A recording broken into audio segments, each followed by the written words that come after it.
úlcera duodenal, enfermedad por Helicobacter pylori, su abordaje y manejo, y el abordaje de los principales tumores de origen gástrico. Entonces ya las diapositivas como hasta la mitad, más o menos ya ustedes algo que ya conocen, pero vamos a repasar algo de fisiología. Entonces el estómago está localizado en la región infradiafragmática izquierda y tiene una forma abombada en la que se distingue una curvatura mayor y una curvatura menor. Posee 5 regiones anatómicas y funcionales diferentes como el cardias, el fondo, el cuerpo, el antro y el píloro. En cuanto al cardias, está localizado inmediatamente debajo de la unión gastroesofágica. El fondo se proyecta hacia arriba y a la izquierda del cardias.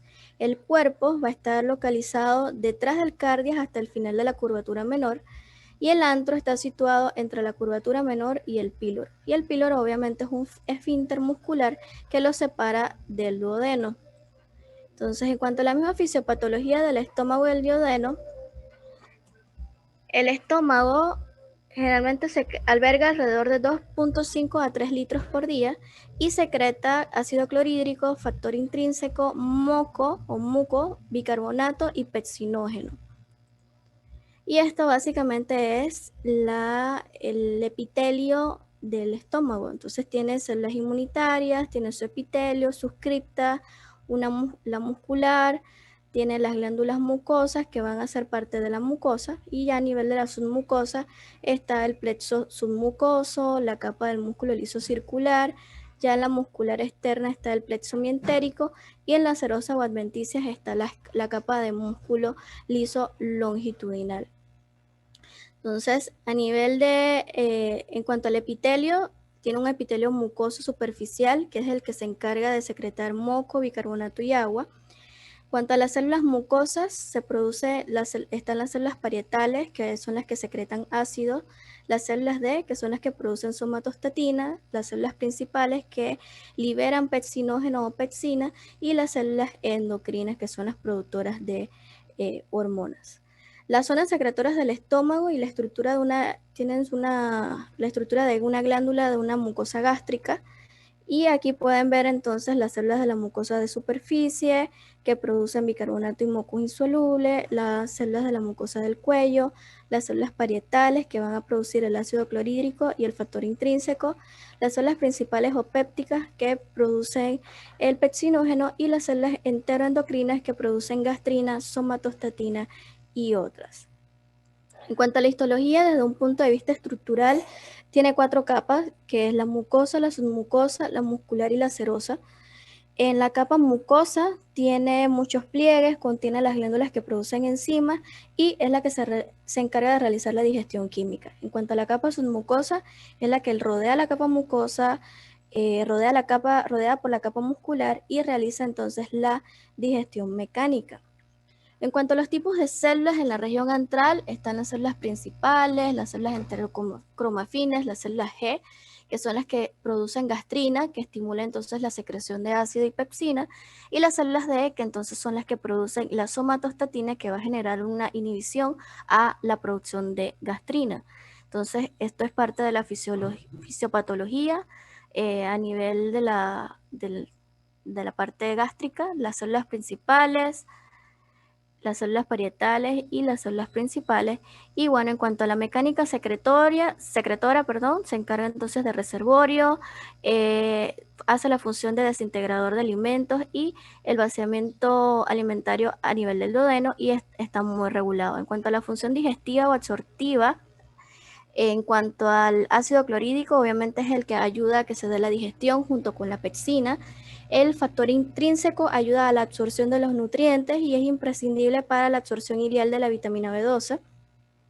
En cuanto a la función digestiva de la mucosa, está los mucopolisacáridos y las glucoproteínas, que realmente lo que hacen es que secretan el moco gástrico, el bicarbonato, la regulación de la secreción de gastrina y otros efectos del aparato digestivo, y ya obviamente la liberación de la gastrina, histamina, somatostatina, serotonina o el efecto metabólico de las hormonas como la grelina o otras que causan entonces la sensación de saciedad.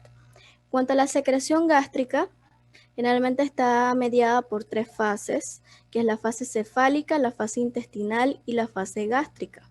Entonces, en la fase de secreción ácida a nivel cefálico, obviamente tú ves el alimento, lo hueles, piensas en él, sientes el sabor, masticar, deglutir, y obviamente las hipoglicemias se encargan principalmente de esta fase de secreción ácida. Y luego pasa una vía vagal que está liderada por la acetilcolina y una vía extravagal. Entonces aquí pueden ver la fase cefálica, en donde el olor, el sabor, la masticación y deglución activan entonces el núcleo del nervio vago, y este lleva un impulso y activa entonces por medio de la acetilcolina la secreción entonces eh, de ácido a nivel gastrointestinal. Entonces su vía es el vago, es un estimulante de la secreción a través de la acetilcolina que canaliza los impulsos dependientes de la actividad psíquica y de las aferencias sensoriales. En cuanto al... ¿Me dan un segundo?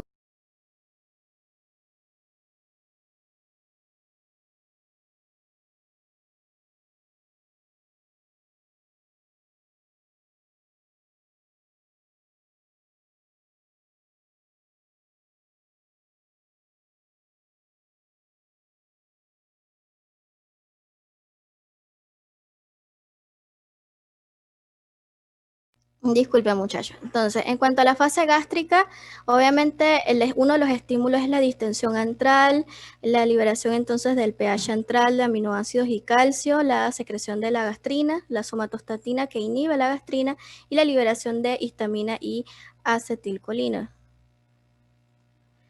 En cuanto a la distensión de la pared del estómago, va a estimular entonces la secreción a través del vago, pero el estímulo más potente de esta fase es la gastrina. La gastrina va a estar liberada por la célula G del antro y va a ser activada por la distensión de la pared, por el contacto de los alimentos con la mucosa y por el calcio.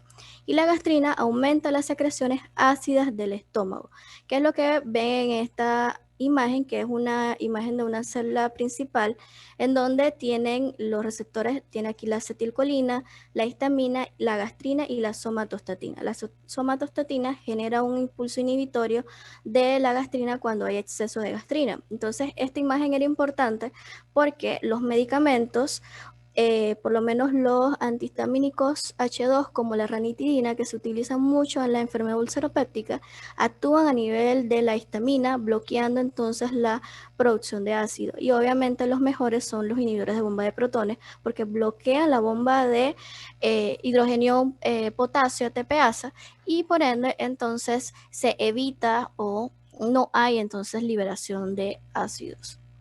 O sea, ya en la fase intestinal incluye los estímulos positivos inhibidores, y el más potente del factor estimulante son los aminoácidos presentes en el intestino, mientras que el factor inhibidor más importante es la secretina procedente de la mucosa duodenal. Entonces aquí pueden ver en la fase intestinal cómo se inicia el proceso de la digestión al llegar al intestino delgado. Entonces tiene una regulación neural y una regulación hormonal. En cuanto a la regulación neural, hay una distensión del duodeno provocado que provoca entonces un reflejo enterogástrico, y este reflejo es enviado hacia el bulbo raquídeo y se inhibe entonces por el sistema parasimpático, y el reflejo enterogástrico se activa entonces por el sistema simpático. Entonces, a nivel de la regulación hormonal está liderado por la colecistoquinina y la secretina, en donde la colecistoquinina se va a encargar de va a ser secretada en las criptas de Lieberkühn, y la secretina va a ser secretada por las células S. La colecistocinina va a estimular la secreción de jugo pancreático y la liberación de bilis, y la secretina va a estimular entonces la secreción de bilis rica en bicarbonato. Y esto aquí resume básicamente todas las fases. La fase cefálica, que recibe o se activa por mecano y quimioreceptores, ya sea como la masticación, el gusto, la visión y el olfato. Tiene una vía aferente vagal, que principalmente es por medio de la acetilcolina, y esto va a activar entonces a las células G para que liberen gastrina, a las células enterocromafines para que liberen histamina, a las células parietales para que liberen ácido clorhídrico, y a las células principales para que liberen pepsinógeno o pepsina. A nivel de la fase gástrica, igual hay mecano y quimioreceptores, pero aquí entonces es la distensión del estómago va a estar regulada entonces por el sistema entérico, igual mediada por la acetilcolina, y básicamente se producen los mismos estímulos de liberación de gastrina, histamina, ácido clorhídrico y pexinógeno. Y a nivel de la fase intestinal, ya sea por medio de quimioreceptores, ya los ácidos grasos o las soluciones hipertónicas, dependiendo del pH, si el pH está mayor de 3, entonces va a secretar gastrina, o si el pH está menor de 3, o sea, un pH sumamente ácido, se va a liberar entonces secretina o colecistoquinina para inhibir entonces la producción de gastrina. Y esto básicamente es lo mismo, la fase cefálica, la fase gástrica y la fase intestinal. Entonces los estimuladores son la acetilcolina, la gastrina, histamina, las encefalinas y el calcio. Los inhibidores entonces son la secretina, que se libera en la fase intestinal de la secreción, y su función principal es estimular la secreción pancreática y biliar, pero inhibir la gástrica. La somatostatina, que obviamente bloquea la acción de la gastrina, igual el glucagón, el polipéptido inhibidor gástrico y el BIP, que es el péptido vasoactivo intestinal. Entonces, la inhibición farmacológica de la secreción ácida gástrica, obviamente hay antagonistas de gastrina, hay antagonistas de H2, como la ranitidina es lo que es más común, lo que normalmente usamos, y los antagonistas M1. Y también están los inhibidores de la bomba de ATPasa y de hidrogeniones potasio, como lo que es el omeprazol, lansoprazol, pantoprazol y esomeprazol. Generalmente los inhibidores de la unión de histamina bloquean el 95% de la producción de ácido, pero los inhibidores de bomba son más efectivos porque bloquean completamente la salida del ácido de la célula principal. En cuanto a los trastornos de secreción gástrica, básicamente se va a dividir en dos trastornos, el de hipersecreción y el de hiposecreción. Y el de hipersecreción se va a caracterizar ya sea por hipercloridia, en donde hay un aumento de la producción por medio de las células parietales, o la hipergastrinemia, que aumenta la producción de la gastrina. Y aquí obviamente vemos la hipersecreción, ya sea por hipercloridia o hipergastrinemia. Entonces, por hipercloridia realmente consiste en un aumento de la producción de ácido clorhídrico por medio de las células parietales, perdón, y puede deberse a un incremento de los factores estimulantes como acetilcolina, histamina, gastrina. Lo principal es que esta fase se caracteriza por un aumento de la producción de las células parietales. En cuanto a la hipergastrinemia, hay un aumento de la producción de gastrina que va a aparecer en dos tipos de circunstancias, ya sea la hipergastrinemia con hipercloridia, o sea, hay un aumento de la gastrina y este es responsable de la hipercloridia, o una hipergastrinemia con hipocloridia, que aparece ya cuando las células antrales no son inhibidas por la acidez gástrica, ya en el caso de algún tumor productor entonces de gastrina, como lo que pasa en el síndrome de Zollinger-Ellison. En cuanto a la hiposecreción, lo que ocurre es que se caracteriza por la disminución de la producción de ácido clorhídrico y factor intrínseco por las células parietales gástricas, y existen tres mecanismos principales, o sea, o que hay una ausencia de un estímulo específico, o hay una alteración global de la mucosa gástrica, o hay presencia de factores inhibitorios. Y bueno, ya eso era más o menos la parte de la fisiología, que era nada más como para que repasaran. Ya entrando en lo que es la clase, que realmente es lo que nos importa, que es la enfermedad ulceropéptica. Definimos úlceras pépticas como todo defecto excavado, o sea, un agujero en la mucosa gastrointestinal que se va a presentar cuando las células epiteliales sucumben a los efectos cáusticos del ácido y de la pexina presente en la luz. Entonces, una enfermedad ulceropéptica es sinónimo de ulceraciones en el estómago. Entonces, la fisiopatología va a incluir que se originen cuando hay efectos cáusticos del ácido y de la pexina a nivel de la luz gastrointestinal que sobrepasan la habilidad de la mucosa a resistir estos efectos. Entonces, la mucosa gastroduodenal está expuesta continuamente al ácido y a la pexina. Entonces, aquí en la imagen pueden ver entonces que hay fuerzas perjudiciales y hay fuerzas de defensa. en un epitelio gástrico normal. O sea, las fuerzas perjudiciales son la acidez gástrica y las enzimas pépticas, y las fuerzas de defensa son la secreción de moco de la superficie, secreción de bicarbonato en el moco, flujo sanguíneo de la mucosa, el transporte de la membrana en la superficie apical, capacidad regenerativa epitelial y elaboración de prostaglandina. Ya cuando se produce una injuria, hay un aumento del daño o alteraciones de las fuerzas de defensa, y como los factores que causan este daño principalmente son las infecciones por Helicobacter pylori, el consumo prolongado de AINES, el uso de aspirina, tabaco, alcohol, hiperacidez gástrica o el reflujo duodeno-gástrico. Y esto es lo que va a condicionar entonces a que haya necrosis, haya una inflamación aguda no específica, que se forme tejido de granulación y fibrosis. Entonces, la consecuencia principal de la hipercloridia es el desarrollo de úlceras pépticas o duodenales.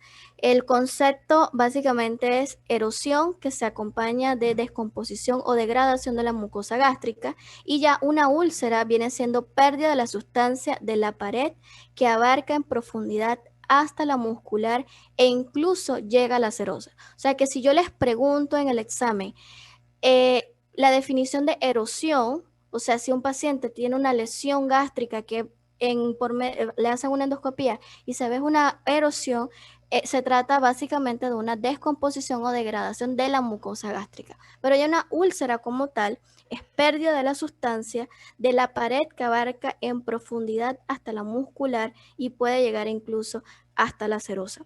Puede ser aguda, no existe un fondo esclerótico fibrótico, o crónica si existe un fondo esclerótico o fibrótico. La misma patogenia entonces se da porque se produce un desbalance entre los factores agresivos y defensivos de la mucosa. Los factores agresivos son el ácido clorhídrico, la pepsina, las sales biliares, si hay reflujo, y los agentes exógenos. Los factores defensivos son el moco, el bicarbonato, el flujo sanguíneo mucoso, la alta tasa de recambio celular y las prostaglandinas exógenas. Entonces, en cuanto a las prostaglandinas gástricas, especialmente las prostaglandinas E2 y sus análogos sintéticos, juegan un importante papel citoprotector entre sus efectos. Aumenta la secreción de moco.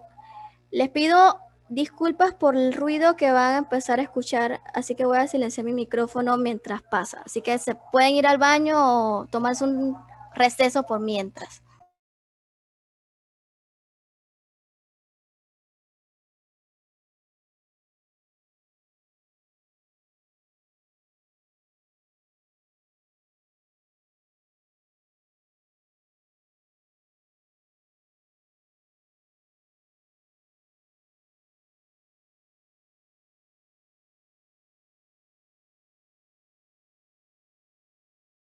Disculpen, seguimos. Ok, entonces las prostaglandinas gástricas, especialmente la prostaglandina E2 y sus análogos sintéticos, juegan un papel importante, un papel citoprotector, y principalmente sus efectos es aumentan la secreción de moco, aumenta la secreción de bicarbonato y tiene un posible efecto citoprotector directo, como la estabilización de membranas y la modulación de los flujos de calcio.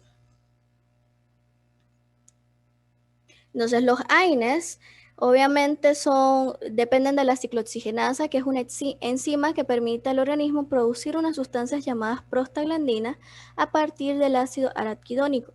Y existen dos isoformas de la enzima, de la COX-1 y la COX-2. Entonces, en cuanto al tratamiento de la lesión inducida por AINES, si ustedes tienen una úlcera activa, lo que se debe hacer es interrumpir el AINES. Y lo que se recomienda es usar antagonistas de los receptores H2 o inhibidores de la bomba de protones. Entonces, si es muy necesario, o sea, si el paciente tiene un alto riesgo cardiovascular, un motivo por el cual no pueden suspender el AINES, entonces continúan el AINES y utilizan inhibidores de bomba. Ya tratamiento profiláctico, en aquellos pacientes que necesiten darle un AINES, deben darle inhibidor de bomba, y en aquellos pacientes que tienen infección por Helicobacter pylori, deben entonces erradicarla, y si hay una úlcera activa o si existen antecedentes de una úlcera péptica.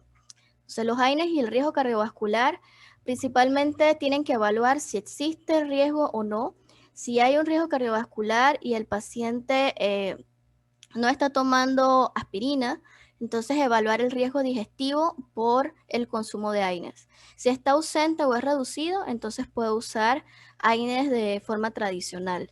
Si hay un riesgo digestivo de cursar con algún sangrado o tener alguna enfermedad ulceropéptica por AINES, entonces deben usar los COX-2 o los AINES tradicionales más un inhibidor de bomba, o considerar darle tratamiento sin utilizar el AINES. Ya en el caso de un paciente con un riesgo cardiovascular, obviamente entonces evalúan el riesgo digestivo. Si está ausente, igual los AINES tradicionales más inhibidor de bomba.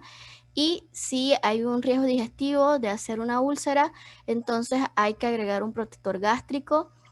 Si se prescribe un AINES tradicional como ibuprofeno, naproxeno o en el contexto común, la aspirina. Por el riesgo cardiovascular del paciente. En cuanto a la barrera moco-bicarbonato, puede ser dañada por el etanol, ya que aumenta la producción de las prostaglandinas, pero cambia sus propiedades físico-químicas. Como les mencioné, las prostaglandinas tienen un efecto protector, pero cuando se consume alcohol, cambia sus propiedades y obviamente hacen más daño que bien.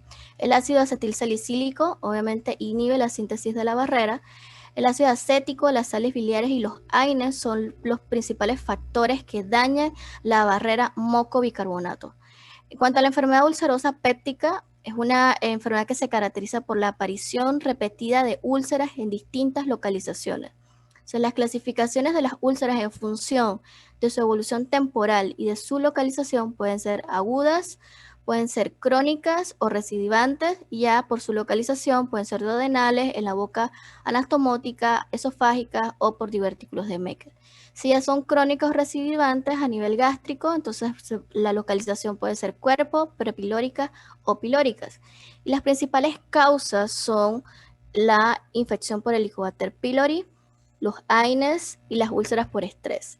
Ya causas menos frecuentes de aparición de úlceras son los gastrinomas, la mastocitosis sistémica, infecciones víricas por citomegalovirus, herpes, pero ya eso es en pacientes inmunosuprimidos que tienen enfermedades como VIH. La isquemia también puede ocasionar úlceras, la quimioterapia y la radioterapia. Las úlceras que aparecen de un modo súbito suelen deberse ya a estrés, fármacos o tóxicos.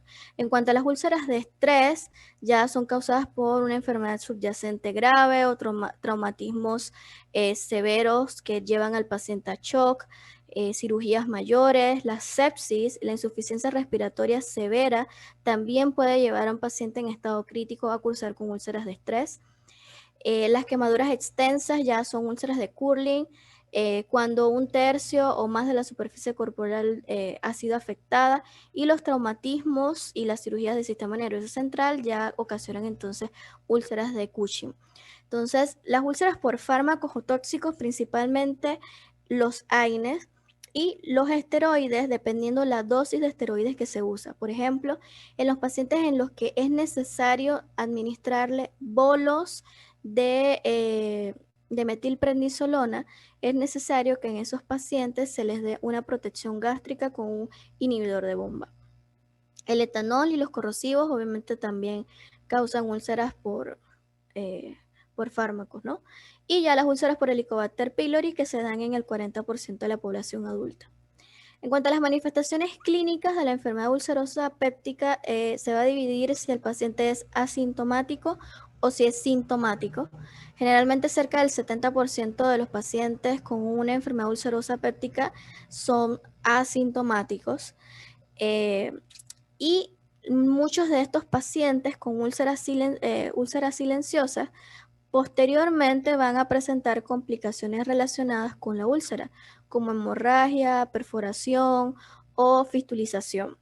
En los adultos mayores que toman AINES hay que tener mucho cuidado porque tienen una mayor probabilidad de ser asintomáticos, y estos pueden cursar con anemias crónicas, probablemente secundario a un consumo prolongado de AINES. Entonces hay que tener mucho cuidado con eso porque los AINES se prescriben a diestra y siniestra, y en mayores de 75 años los AINES están contraindicados porque aumentan el riesgo de sangrado digestivo.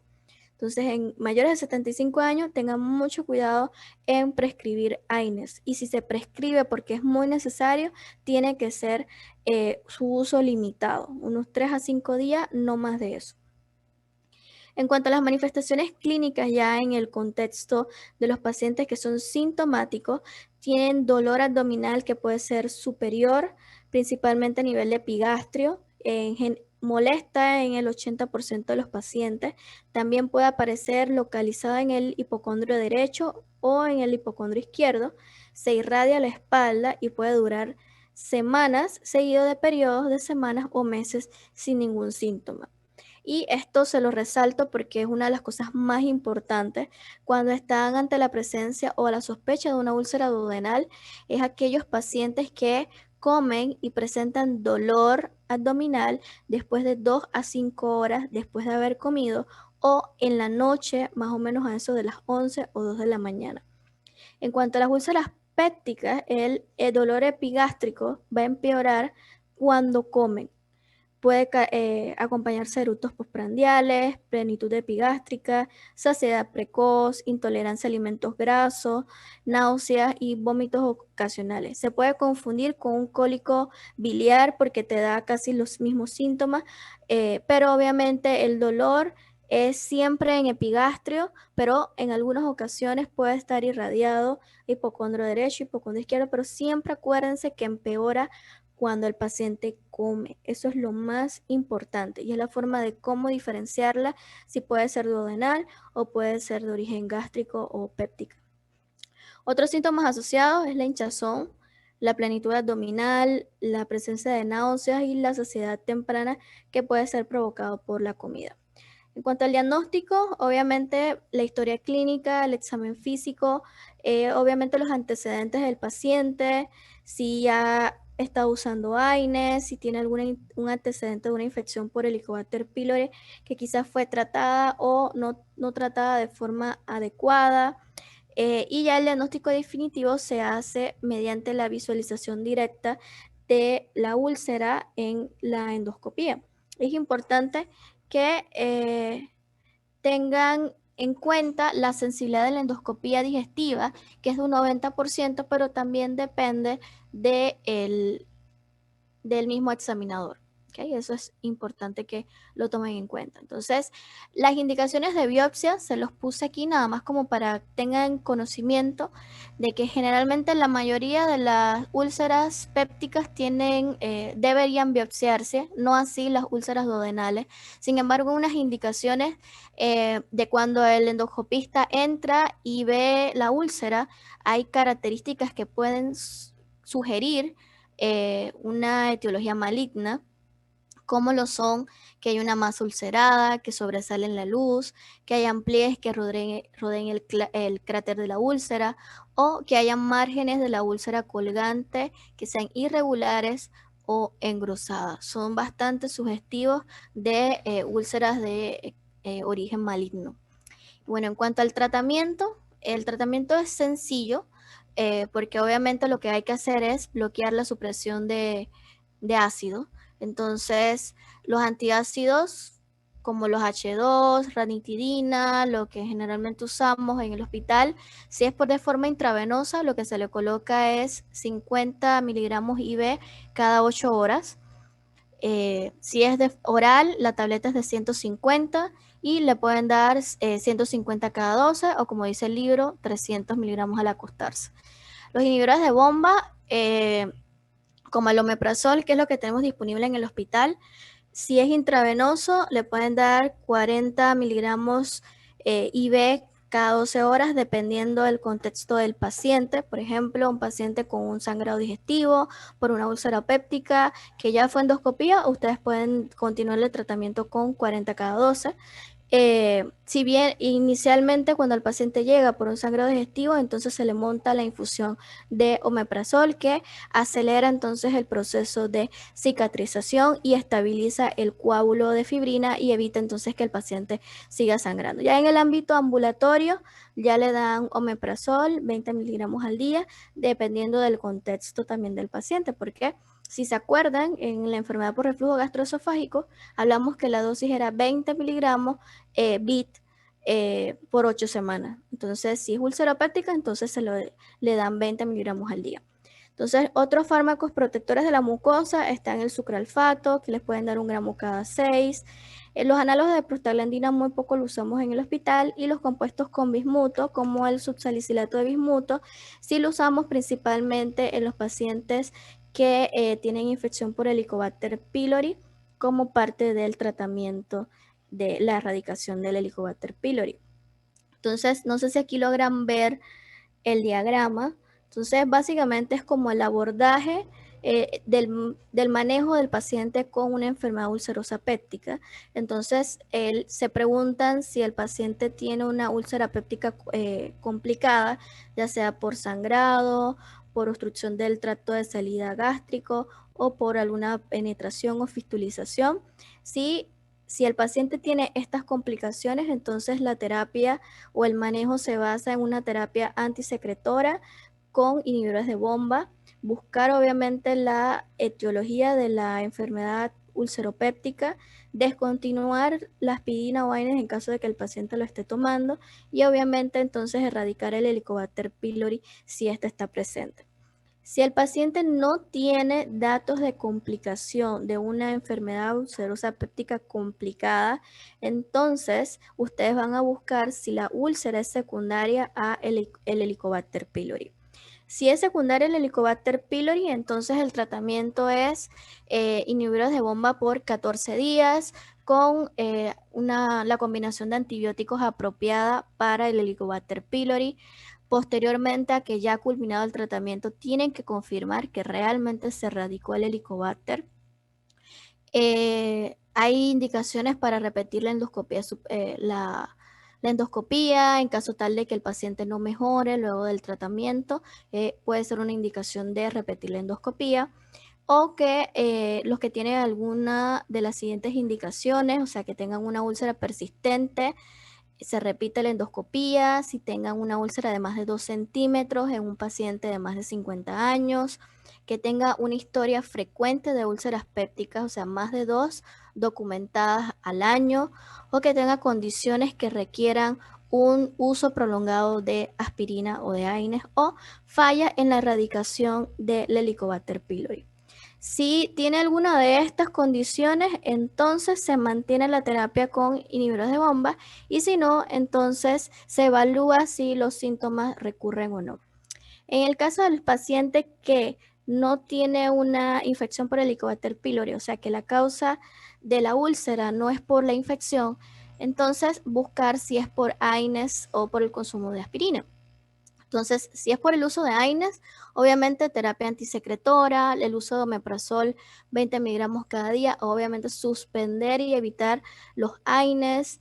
La endoscopía estaría indicada si no resuelve a pesar de que ustedes le dieron el omeprazol y suspendieron el AINES. Y ya obviamente las indicaciones para continuar la supresión de ácido, o sea, el tratamiento con inhibidor de bomba, es igual que en los pacientes que tenían Helicobacter. O sea, si tiene una úlcera persistente, si tiene una úlcera de más de 2 centímetros, si hay historia de úlceras recurrentes, o si sus patologías de base requieren entonces un tratamiento prolongado con aspirina o AINES. Entonces, si es así, entonces ustedes siguen la terapia con supresión de inhibidores de bomba.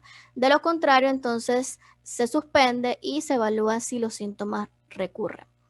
De las principales complicaciones son el sangrado, o sea, el paciente puede cursar con hematemesis, melena e hipotensión ortostática.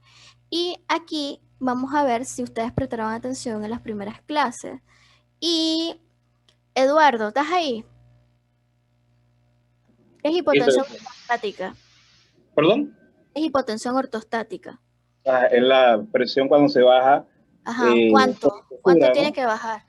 Creo que 10, si no me equivoco, 10 milímetros de mercurio.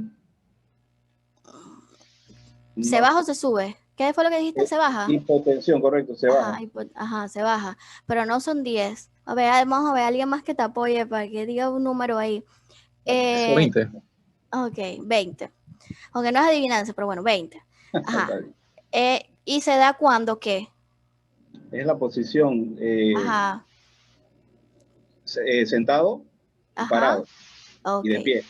Ajá, y cómo se toma? O sea, tú, por ejemplo, dime qué tú harías si tú estás en el hospital, estás en un turno y de repente el paciente está acostado y te dice, "Ay, doctor, me siento mal", le tomas la presión porque te mandaron a tomar los síntomas y, perdón, los signos, y entonces tiene la presión en 160. ¿Qué tú le dices al paciente? ¿Cómo tú lo evalúas? ¿Cómo tú determinas si tiene una hipotensión ortostática? ¿Qué harías? Bueno, si se le tomé la presión acostado Ujú. y me salió de esa forma, bueno, hago que se siente, Ajá. espero un tiempito y le tomo ¿Cuánto nuevamente la presión. esperas? ¿Cuánto tiempo esperas? Bueno, voy a tirar un número, no estoy seguro, pero esperaría como 5 minutos. Esperas 3 minutos. Esperas tres Ok. minutos en esa posición y le vuelves a tomar la presión. Ajá, Entonces, entonces ahora la presión está en 80, 50 y la frecuencia cardíaca inicial cuando estaba acostado estaba en 70 y ahorita se subió a 100. ah, ¿Tienes o no tienes hipotensión ortostática? sí la tengo. Ok. Entonces, eso es muy importante porque es algo que a veces uno no hace en el hospital. Y principalmente lo van a ver cuando roten gastro. O sea, cuando ya estén en el internado o en el externado y estén en la sala de gastro y llegan los pacientes lo están evaluando por sangrado digestivo. Uno generalmente no lo hace, pero no quiere decir que no hacerlo esté bien. Uno no lo hace a veces porque no tiene tiempo, pero siempre es importante que ustedes evalúen al paciente de forma integral. Entonces, paciente con sangrado digestivo, acostúmbrense a siempre tomarle la presión en dos posiciones, ya sea acostado, sentado o sentado parado. Y la caída de la presión sistólica de más de 20 milímetros de mercurio y el aumento de la frecuencia cardíaca por arriba de 10 latidos, eso indica que están ante la presencia de un paciente que tiene hipotensión ortostática. Entonces, eso que no se les olvide. Entonces, vamos a seguir. Dayana, ¿qué es hematemesis? ¿Dayana está por ahí? Dayana no está. Ok, Aileen. ¿Estás, Aileen? Oye, los voy a mandar que prendan las cámaras, porque no hay ninguno. Vómitos, vómitos con sangre. Doctora, yo dije que yo Ah, estaba. sí, sorry, Como sorry, que está bien, amiga. está bien, es que no Sí. te escuché. Entonces, ¿qué es hematemesis? Vómitos de Vomito, Pero, vomito. pero Ángel, no que te tocaba a procede. ti, Ángel. Es que demoran mucho. Ok, está bien, está bien. Entonces, ¿qué es melena, pues? Es la sangre procesada, es sangre que sale por el ano, pero en forma Ajá. pastosa, Ujú. porque está procesada. ¿Qué color es? De color negro, pegajosa, es Ajá. maloliente. Algunos ¿A le qué dicen como huele? olor alquitrán o Ok, sí, es eso. Son heces oscuras, principalmente de un olor muy, muy, muy característico. Si no han tenido la oportunidad de estar o de ver una melena, el día que la vean no se les olvida más nunca por el olor que tiene. O sea, es muy, muy característico. Entonces, es importante que ustedes tengan claritos qué es hematemesis, qué es melena y cómo se evalúa la hipotensión ortostática. Entonces, son complicaciones propias de la enfermedad ulceropéptica. La otra es la obstrucción de la salida gástrica, ya sea con saciedad temprana, distensión abdominal, anorexia o la presencia de náusea y la penetración y fistulización. Ok, entonces ya las úlceras penetrantes, ya la formación de las fístulas, ya sea gastrocólicas, se caracterizan por halitosis, vómitos feculentos, diarrea postprandial. En cuanto a la penetración en estructuras vasculares, ya obviamente van a provocar una hemorragia y hay alteraciones del árbol biliar, ya hay fístulas colédoco-duodenal y la fistulización del conducto pancreático. Pueden cursar con hiperamilasemia leve, pero es muy, muy raro, o sea, no se asocia o al desarrollo de pancreatitis. En cuanto a la perforación, generalmente se da en un 2 o un 10% de los pacientes con úlcera péptica. Y la triada clásica, que no se les debe olvidar, o sea, paciente que probablemente se le perforó la úlcera. Llega un paciente, un masculino de 25 años, que le gusta tomar bastante, ponte que consume bastante alcohol y además de eso tenía un dolor en la espalda de una semana de evolución y estaba tomando AINES. Entonces lo ingresan al hospital por sospecha de una enfermedad ulceropéptica y a las 48 horas de haber ingresado, el paciente inicia con un dolor abdominal súbito, se pone taquicárdico y el abdomen se le pone en tabla, así, rígido. Entonces tienen que sospechar que pudo haber una perforación. Entonces, en ese caso, como es perforación de víscera hueca, ustedes lo que tienen que hacer para, en teoría, además de la clínica, lo que deberían hacer es tomarle una placa de abdomen. Si hay aire en cavidad abdominal, ya se perforó, llaman a cirugía, eso es una urgencia. Y hay que llevarlo rápido a salón, porque obviamente ya después de eso, si se perfora, sale contenido gástrico, hace una peritonitis secundaria y se forma todo un desastre y se puede morir el paciente. Entonces siempre acuérdense, clásico, dolor abdominal de inicio súbito, taquicardia y rigidez abdominal o abdomen en tabla es datos de que se perforó.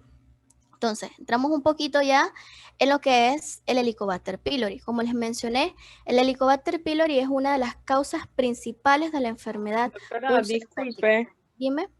¿Podría hacer una pregunta antes de que pase el Helicobacter pylori? Dale, dime. Sobre lo que dijo de las úlceras pépticas, que a ellas sí se le hace la biopsia y que a las duodenales A las duodenales no.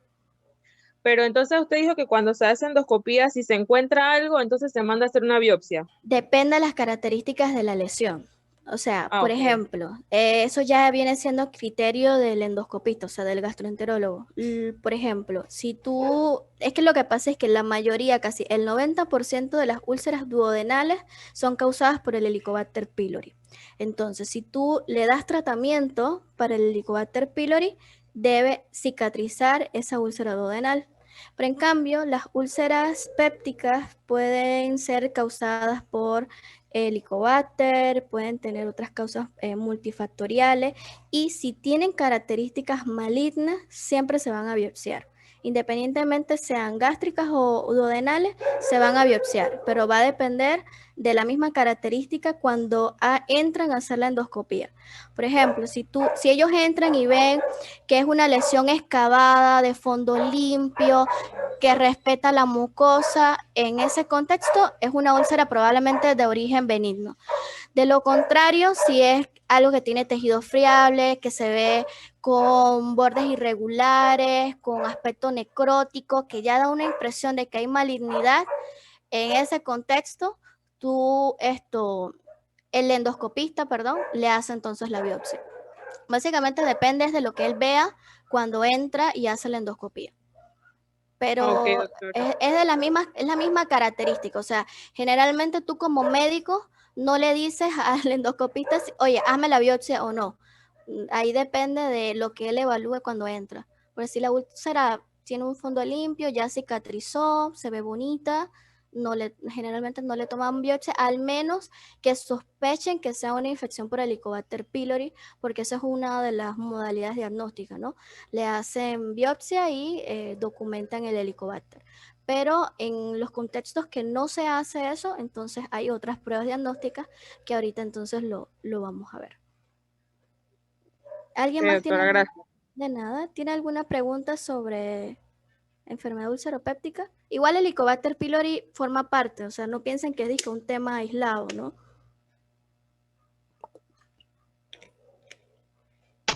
Yo tengo una pregunta bastante tonta. Ninguna pregunta es tonta, dime. O sea, la diferencia entre los términos de úlcera péptica y úlcera duodenal, úlcera gástrica como tal. La duodenal es porque está en el duodeno. Exacto. La péptica es porque está en una parte específica del estómago. No, es que es lo mismo, todas es son gástrica. gástricas.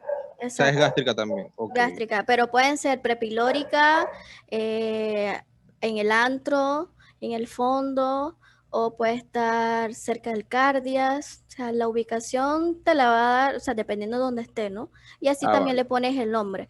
Pero generalmente, o sea, a grosso modo, de forma global, la úlcera péptica es lo que involucra el estómago. Ok, listo. Sinónimo de gástrica. Exacto. Listo, gracias. ¿Algún otro tiene alguna pregunta? ¿No? Bueno, seguimos. Helicobacter pylori. Entonces, el Helicobacter pylori es una bacteria, obviamente es un gran negativo. Tiene su forma en espiral, es espiriforme, es microaerofílica, requiere niveles de oxígeno muy inferiores para sobrevivir y mide alrededor de 2.5 a 4 micras. Esto es una manera como para que superan las características del Helicobacter. Pero lo principal es lo que viene después. Entonces, el Helicobacter pylori se ha asociado a una enfermedad ulcerosa y tiene su génesis que va acompañado por factores adicionales, ya sea como genéticos, la dieta, el cigarrillo, el consumo de alcohol. Pueden ocasionar entonces una gastritis y llevar entonces una atrofia o metaplasia intestinal y también condicionar entonces un cáncer gástrico, ya sea un linfoma o un adenocarcinoma gástrico, ¿no? Entonces, eso es una de las cosas más importantes de la génesis del Helicobacter pylori, que la gastritis te lleva a una atrofia o metaplasia intestinal y esto te puede llevar a un cáncer. Entonces, el Helicobacter pylori es causante de úlceras gástricas, puede producir gastritis que lleva a atrofia y también a una úlcera duodenal. Y en cuanto a la úlcera duodenal, aquí pueden ver los múltiples mecanismos por el cual el Helicobacter condiciona o puede producir una úlcera duodenal. Entonces, vemos que si hay predisposición genética, puede haber incremento de la masa de células parietales y va a aumentar entonces la sensibilidad, va a incrementar entonces la salida de ácido y esto va a llevar entonces a una metaplasia gástrica y colonización, lleva a una duodenitis y lleva entonces a la formación de una úlcera duodenal, si es por la parte de la duodenitis. Si es por el incremento de la salida del ácido, también lleva entonces a una úlcera duodenal. Entonces, si hay una infección a nivel del antro por el Helicobacter pylori, se puede dar un incremento de las células inflamatorias y de las citoquinas que va a llevar a una úlcera duodenal. Puede haber disminución de las defensas a nivel de la mucosa, que también lleva a una úlcera duodenal, y disminución de la somatostatina a nivel antral. ¿Se acuerdan que la somatostatina inhibe la gastrina? Entonces, si hay una disminución de la somatostatina, va a haber un incremento de la liberación de gastrina y ese incremento de la liberación de gastrina va a llevar entonces a un incremento de la salida de ácido y va entonces a contribuir a la formación de una úlcera duodenal. Y obviamente ya los factores ambientales van a contribuir también a la formación de una úlcera duodenal. Entonces, si la agrupamos, ¿en qué factores contribuyen a que el Helicobacter pylori produzca una úlcera duodenal? Es incremento de las células inflamatorias y las citoquinas, disminución de las defensas a nivel de la mucosa, disminución de la somatostatina, incremento de la salida del ácido y la duodenitis junto con los factores ambientales. Eso es lo que hace que el Helicobacter pylori pueda producir una úlcera duodenal. Y esta figurita la encontré en internet y básicamente compara realmente la úlcera duodenal y la úlcera gástrica. El 90% de las úlceras duodenales son causadas por Helicobacter pylori. Se da entre unos 30 y los 55 años. La epigastralgia ahí se alivia con los alimentos. Recuerden que cuando hay una úlcera duodenal, el dolor se puede presentar de 2 a 5 horas después de haber comido. La biopsia solamente se da datos de malignidad porque generalmente con erradicar el Helicobacter ya se cicatriza y no requiere una endoscopia confirmatoria. En cambio, la úlcera gástrica en el 60% se asocia al Helicobacter pylori, se da en pacientes entre 55 a 70 años. La epigastralgia empeora cuando el paciente come y la biopsia es necesaria para descartar la presencia de una neoplasia. Y en ocasiones, aquí ponen siempre, pero no siempre se hace una endoscopía confirmatoria.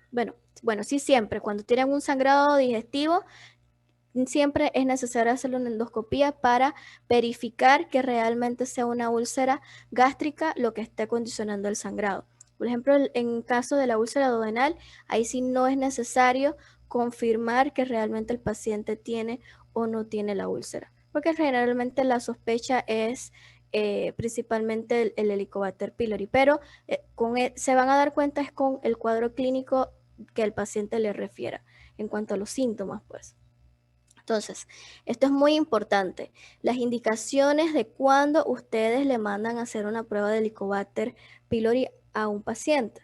No siempre ni a todo el mundo tú le indicas de que vamos a hacerle un Helicobacter pylori. No.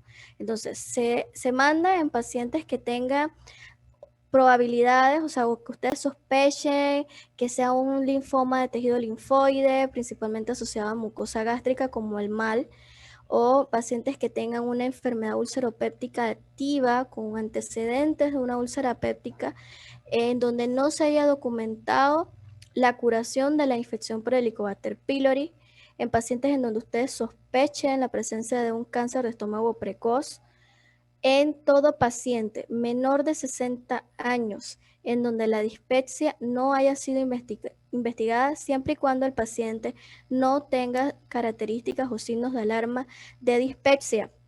Entonces hay banderas rojas de dispepsia que ahorita entonces se las voy a enseñar. Entonces todo paciente menor de 60 años con dispepsia que no tiene signos de alarma, entonces se le hace un Helicobacter pylori. En los que tienen signos de alarma tienen que ir directo a endoscopía. Entonces, antes del tratamiento crónico con AINES o de largo plazo de una dosis baja de aspirina, también es necesario hacerle el Helicobacter porque obviamente si vas a tomar AINES y ya tienes un Helicobacter, obviamente hay mayor riesgo de que o se te produzca una úlcera gástrica o que se te produzca una úlcera duodenal.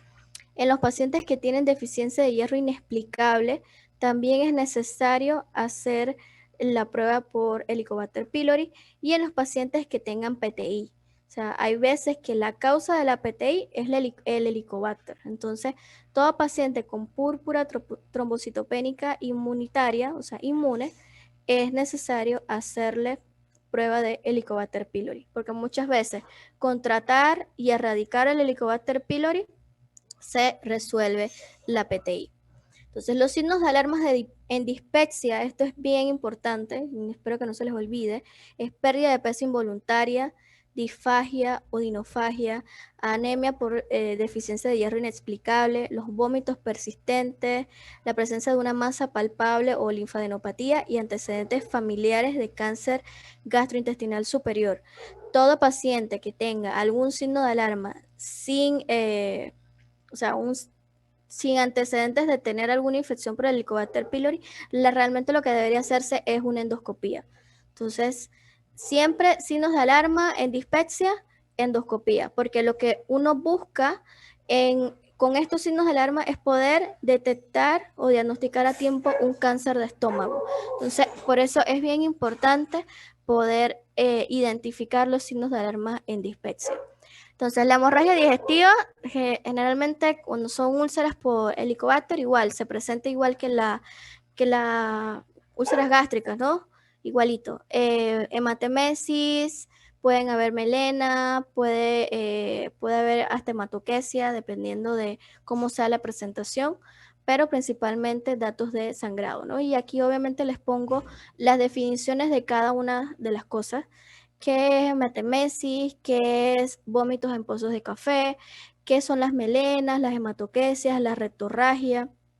Y los datos cuando no hay una eliminación macroscópica de sangre, que principalmente es la anemia ferropénica y obviamente las pruebas de sangre oculta en S son los que te dan indicios de que el paciente puede tener una enfermedad ulceropéptica de larga data, pero que no tiene una pérdida de sangre evidente, sino que ha sido progresiva y lo evidencian entonces en un hemograma cuando el paciente tiene anemia microcítica hipocrómica, ¿no? O en los pacientes que tengan entonces una prueba de sangre oculta positiva.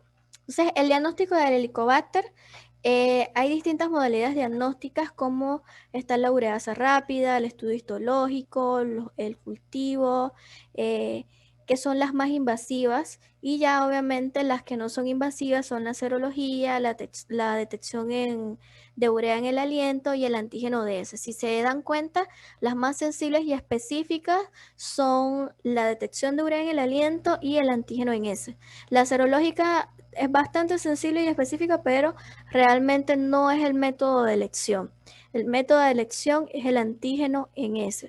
Ya los métodos invasivos es cuando tienen un paciente con una enfermedad ulceropéptica que lo llevan a endoscopía, y dependiendo de las características de la úlcera, el endoscopista decide hacerle la prueba de ureasa rápida, o tomar un cultivo, o tomar una muestra y mandar la patología. Pero en la consulta o en la vida diaria, en atención primaria, lo que ustedes tienen que mandar es un antígeno en heces. Entonces es más barato, es más cómodo para el paciente y tiene una alta sensibilidad y especificidad. O sea que si el paciente lo tiene, va a salir positivo porque va a salir positivo. Entonces aquí en este algoritmo, que no sé si se vea bien, bueno, creo que se ve bastante bien, es la evaluación inicial en los pacientes que ustedes sospechan que tiene Helicobacter pylori. Entonces evalúan los síntomas gastrointestinales superiores, o si hay otra indicación de endoscopía. Si es así, si hay indicación de endoscopía, entonces lo que se debe evaluar es si hay una de las siguientes cosas: si hay sangrado, si el paciente está usando inhibidores de bomba de protones o bismuto, o si hay anormalidades en la endoscopía que requieran biopsia. Si esto es así, si hay alguna anormalidad que se evalúa cuando hacen la endoscopía y se ve características extrañas de la úlcera, entonces se procede a hacer la biopsia con técnicas histológicas. Entonces se evalúa si está presente o no está presente el Helicobacter pylori. Si por medio del estudio histológico documentan que el Helicobacter pylori está presente, ya se hace el diagnóstico y posteriormente se le da tratamiento. Si está ausente, entonces se le hace la prueba de ureasa o el test de antígeno en ese. Si el test es positivo, entonces ya se establece el diagnóstico, y si el test es negativo, no se requiere entonces ninguna otra evaluación. Entonces, en aquellos pacientes en donde no está indicado la endoscopía, entonces se hace el test de ureasa. Si es positivo, ya obviamente hacen el diagnóstico, y si es negativo, no requiere ninguna evaluación.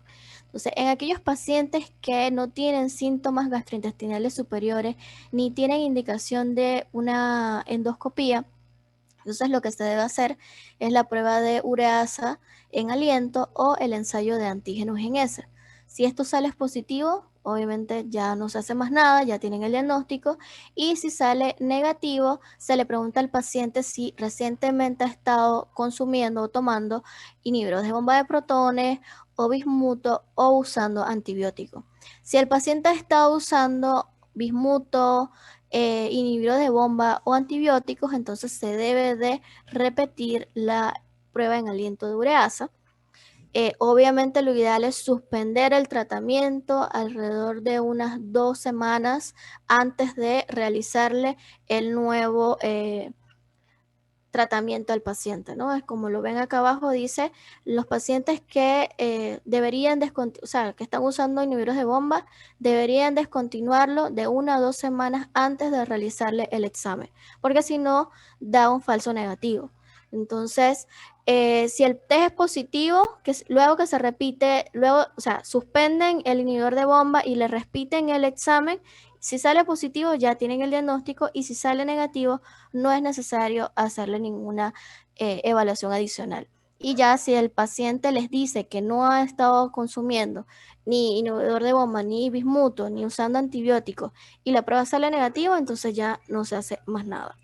Entonces eso es importante que lo tengan claro, porque muchas veces no se le dice al paciente que suspenda el inhibidor de bomba, o que no, para que se haga el examen, pues, que no esté tomando ni bismuto ni antibióticos antes de hacerse el examen. Y cuando va, se lo hace y salió negativo. Entonces, no, yo no tengo nada, pero sigue con las molestias. Entonces, siempre tengan eso presente. Paciente que está tomando inhibidor de bomba pónganse que tenga reflujo, y además de eso tenga indicios de dispepsia y de una enfermedad ulceropéptica y ustedes sospechan que tiene un Helicobacter pylori, díganle que tiene que suspender el tratamiento por 2 semanas hasta hacerse el examen.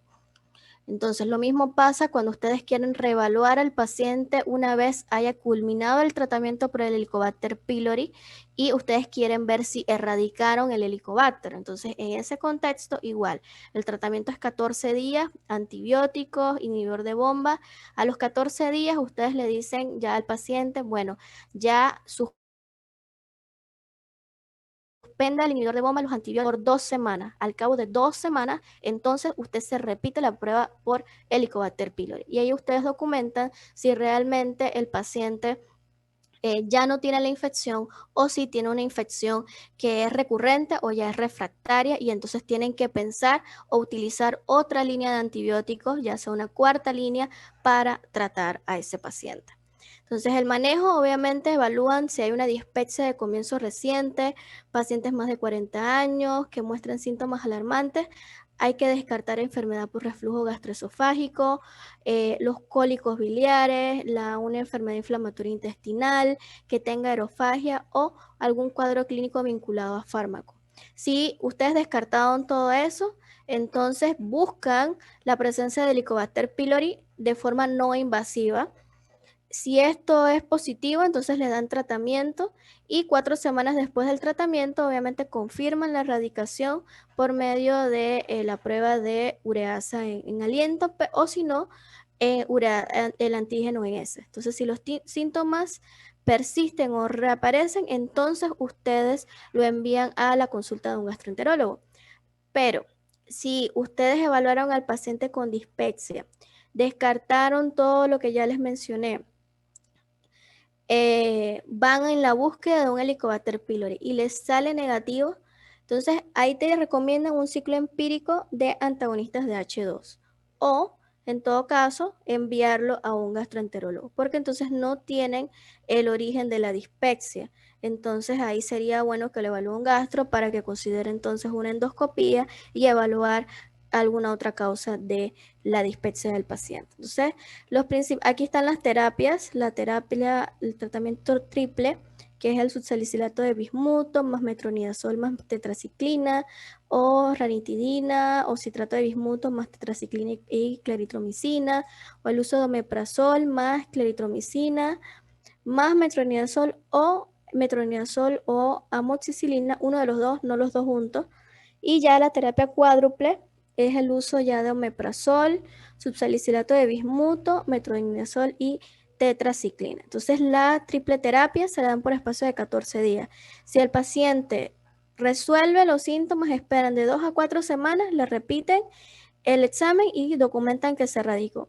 Si no ha resuelto, entonces ustedes pasan al tratamiento cuádruple para tratar entonces el Helicobacter pylori. Entonces, ¿alguna pregunta de Helicobacter? Igual ahora les voy a enseñar un algoritmo de los pathways que nos muestran las situaciones del paciente cuando hay resistencia microbiana o el paciente es alérgico, qué opciones de tratamiento se le puede dar. Pero Yo si tengo una, tienen alguna doctora, duda, dime. disculpe, al darle estos tratamientos, o sea, triple terapia, cuádruple terapia, que obviamente van a barrer con toda esa flora intestinal del paciente, ¿está indicado el uso de probióticos después de ese tratamiento tan fuerte o no es necesario? Lo podrías usar, le puedes darle al paciente que coma yogur y esas cosas porque obviamente el uso de antibióticos tan fuertes como las dosis que teníamos aquí, porque son dosis altas, o sea, 500 cada 12 de claritromicina, Sí, la está fuerte. claritromicina irrita mucho. En ese contexto le podrías dar probiótico, sí, para restablecer igual la barrera, la mucosa y todo eso mejora también. Igual, también hay que decirle al paciente que evite el alcohol, que no fume, etcétera de cosas, ¿no? Pero en teoría, si es un Helicobacter que es sensible al tratamiento, con el triple tratamiento debe solucionarse y debe mejorar los síntomas. Pero sí le podrías dar probióticos posteriormente. Ok. ¿Alguien más tiene alguna duda? ¿No? Ok, entonces vamos a algo rapidito del el cáncer gástrico. La verdad con el cáncer gástrico no quise entrar mucho o sea, muy a fondo. Eh, Todo lo que es cáncer es muy complejo. Yo no sé si ustedes dan onco. ¿Ustedes dan onco? ¿Oncología? No. No. No. Ok. Bueno, creo que en la nacional sí la están dando en el último semestre. Pero bueno, igual tampoco rotan en el oncológico, ¿no? ¿O sí? Algunos Sí, tuvimos la oportunidad de ir al oncológico. Sí, sí. a Rota Medicina Interna 1. En el oncológico. Sí, porque era, pero ¿Con fuimos quién? con el con- doctor Solís. Espérate, ¿cuál es el doctor Solís? No me acuerdo quién es el doctor Pe- Solís, pero él es oncólogo, ¿no? No, él es médico No. internista.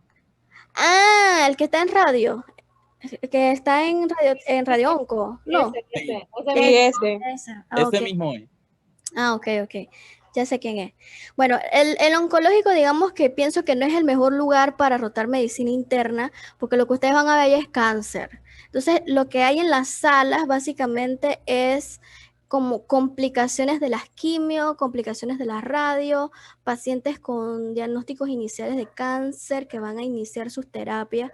Así que no es, o sea, igual se puede aprender en cualquier lugar, pero digamos que los hospitales que ven patologías más comunes, que no son tan complejas como el oncológico, serían los lugares donde ustedes deberían de ir a rotar. Pues. Pienso, esa es mi opinión.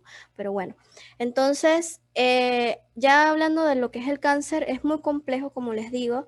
Obviamente el tratamiento del cáncer no es algo que a mí me interesa que ustedes sepan. Lo pueden leer, igual que el estadiaje, el TNM, lo pueden leer para que por lo menos tengan una noción, pero no es el objetivo realmente de esta parte del curso, ¿no? O sea, el objetivo es que por lo menos ustedes sepan cuáles son los síntomas clínicos, cuándo hacer el cribado o el tamizaje, en qué pacientes se tiene que hacer, y como básicamente el diagnóstico obviamente es histopatológico y obviamente cuando tiene la presencia de un cáncer, obviamente derivarlo a la institución donde tenga que ir. Eso es lo más importante. Entonces, la epidemiología del cáncer gástrico realmente se ha establecido que antes era una de las causas más comunes de muerte relacionadas a cáncer. Sin embargo, fue desplazado por el cáncer de pulmón. Pero si ustedes miran el mapa mundi, lo que pueden ver esta es la incidencia o las tasas más altas de la incidencia de cáncer gástrico. Y la principal o la incidencia más alta está en Asia Oriental, América del Sur, aquí es Chile, Chile está por acá, eh, Ecuador creo que está por aquí, y Costa Rica también. En Costa Rica también hay bastante. Nosotros no tenemos una incidencia alta, pero tampoco tenemos una incidencia bajita. Eso es importante y esa es otra cosa que hay que tener muy en cuenta, que muchas veces tanto el cáncer gástrico como el cáncer de pulmón no se hace el cribado, no se diagnostica y cuando el paciente llega ya está metastásico y no se puede hacer nada. Y generalmente es para gente joven en muchos casos. Entonces, siempre la incidencia va más hacia los países asiáticos, o sea, y las personas de ascendencia asiática. Entonces, los principales se pueden clasificar dependiendo del lugar donde aparezcan en la unión gastroesofágica, en el estómago proximal y en el estómago distal, ya sea en el cuerpo o en el antro. Los principales tipos, el principal es el adenocarcinoma, representa el 90% de los tumores de estómago y puede ser de dos tipos, ya sea intestinal o difuso, y otro que también tiene bueno, no es una alta incidencia, sino que es otro tipo de cáncer, es el linfoma gástrico o los linfomas tipo MAL. Entonces, es bien importante también que tomen en cuenta eso, ¿no? Que no solamente puede ser un adenocarcinoma, sino puede ser un linfoma. Y generalmente los linfomas se caracterizan mucho, tienen manifestaciones extranodales, o sea, linfadenopatía, sudoración nocturna y se acompaña de síntomas gástricos. Entonces, es importante que no lo pasen por alto. Entonces, los mecanismos por el cual el Helicobacter pylori interviene en la carcinogénesis gástrica va a ser por dos tipos, por la inflamación y por el daño de la célula epitelial. Entonces, por medio de la inflamación va a haber producción de radicales libres, va a haber disminución del ascorbato e incremento de la gastrina. Eso va a llevar entonces a un daño de la célula epitelial que va a llevar entonces a proliferación celular, un incremento del óxido nitroso y a una gastritis atrófica. La gastritis atrófica va a llevar entonces a una disminución de la secreción ácida que por ende aumenta entonces el óxido nitroso y por ende entonces lleva a mutación de la célula y producción del cáncer. Entonces también, por otro lado, la disminución de la secreción ácida entonces disminuye lleva un riesgo bajo de la úlcera, ¿no? Entonces, básicamente es inflamación y daño epitelial. Entonces, el Helicobacter pylori se ha asociado mucho al cáncer gástrico. Entonces, ahorita vamos a ver en el cribado y esas cosas qué es lo que se tiene que hacer o en qué poblaciones se tiene que hacer. Entonces, antes de llegar allá, las manifestaciones clínicas, lo principal es pérdida de peso, dolor abdominal, náuseas, disfagia, melena, saciedad precoz, dolor de tipo ulceroso, masas palpables, en muchas ocasiones puede haber masas palpables y las mismas masas van a condicionar entonces esa saciedad precoz. Entonces el examen físico es importantísimo. Un paciente que siempre acuérdense de preguntar por pérdida de peso, que tenga pérdida de peso de forma significativa. Y por cierto, ¿qué es pérdida de peso significativa? ¿Saben cómo se define? No. No, ok, se los No. dejo de tarea, pues, me lo dicen el miércoles. Antes de empezar la clase, pérdida de peso significativa. Eso es importante porque no es lo mismo una pérdida de peso, obviamente, voluntaria de que alguien deja de comer a una pérdida de peso significativa por un cáncer. Entonces, eso implica un porcentaje de disminución del peso corporal y eso me lo dicen el miércoles. Entonces, eso es importante que lo tomen en cuenta.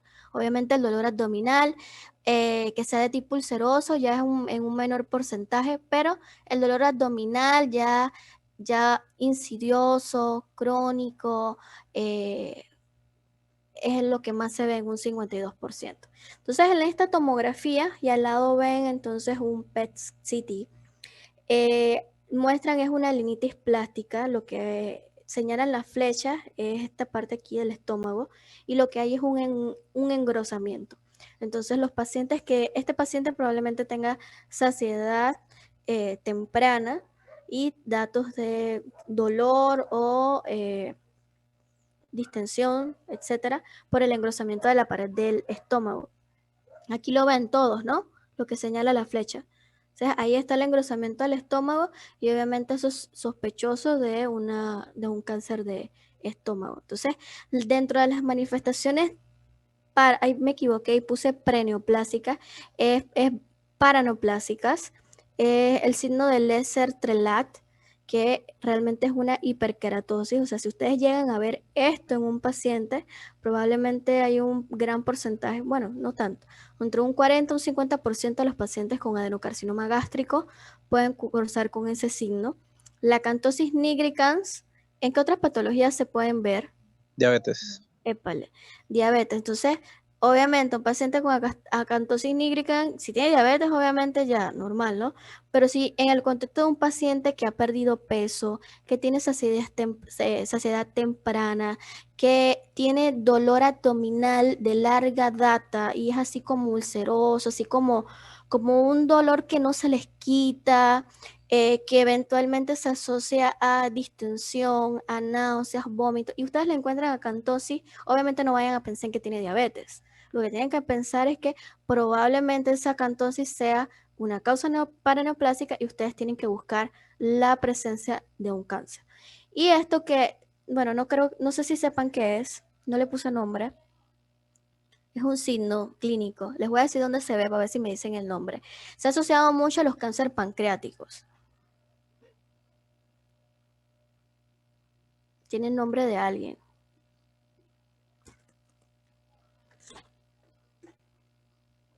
¿Nada? ¿No se le ocurre nada? Ese es el síndrome de Trousseau. Es una tromboflebitis migratoria que se asocia mucho a los pacientes que tienen cánceres pancreáticos, pero ya es bastante raro. En algunas ocasiones, ya un porcentaje bien pequeño, se ha visto asociado también entonces a cánceres gástricos. Entonces, en cuanto a las modalidades diagnósticas, obviamente el diagnóstico es por un medio de una endoscopía y una biopsia, pero en todo paciente que ustedes sospechen que tiene un cáncer gástrico, es importante que hagan estudios de imagen. Entonces, estudios de imagen que ustedes tienen a la mano, que son más rápidos, que el paciente no demora tanto esperando una cita, es un trago de bario. Entonces, en un trago de bario, ustedes probablemente se pueda ver lo que ven aquí que señala las flechas, ¿no?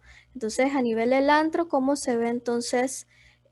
Como si hubiese algo ahí que evita o que se deforma cuando pasa entonces el bario. Entonces ya les da como algo de sospecha de que probablemente ahí haya un cáncer.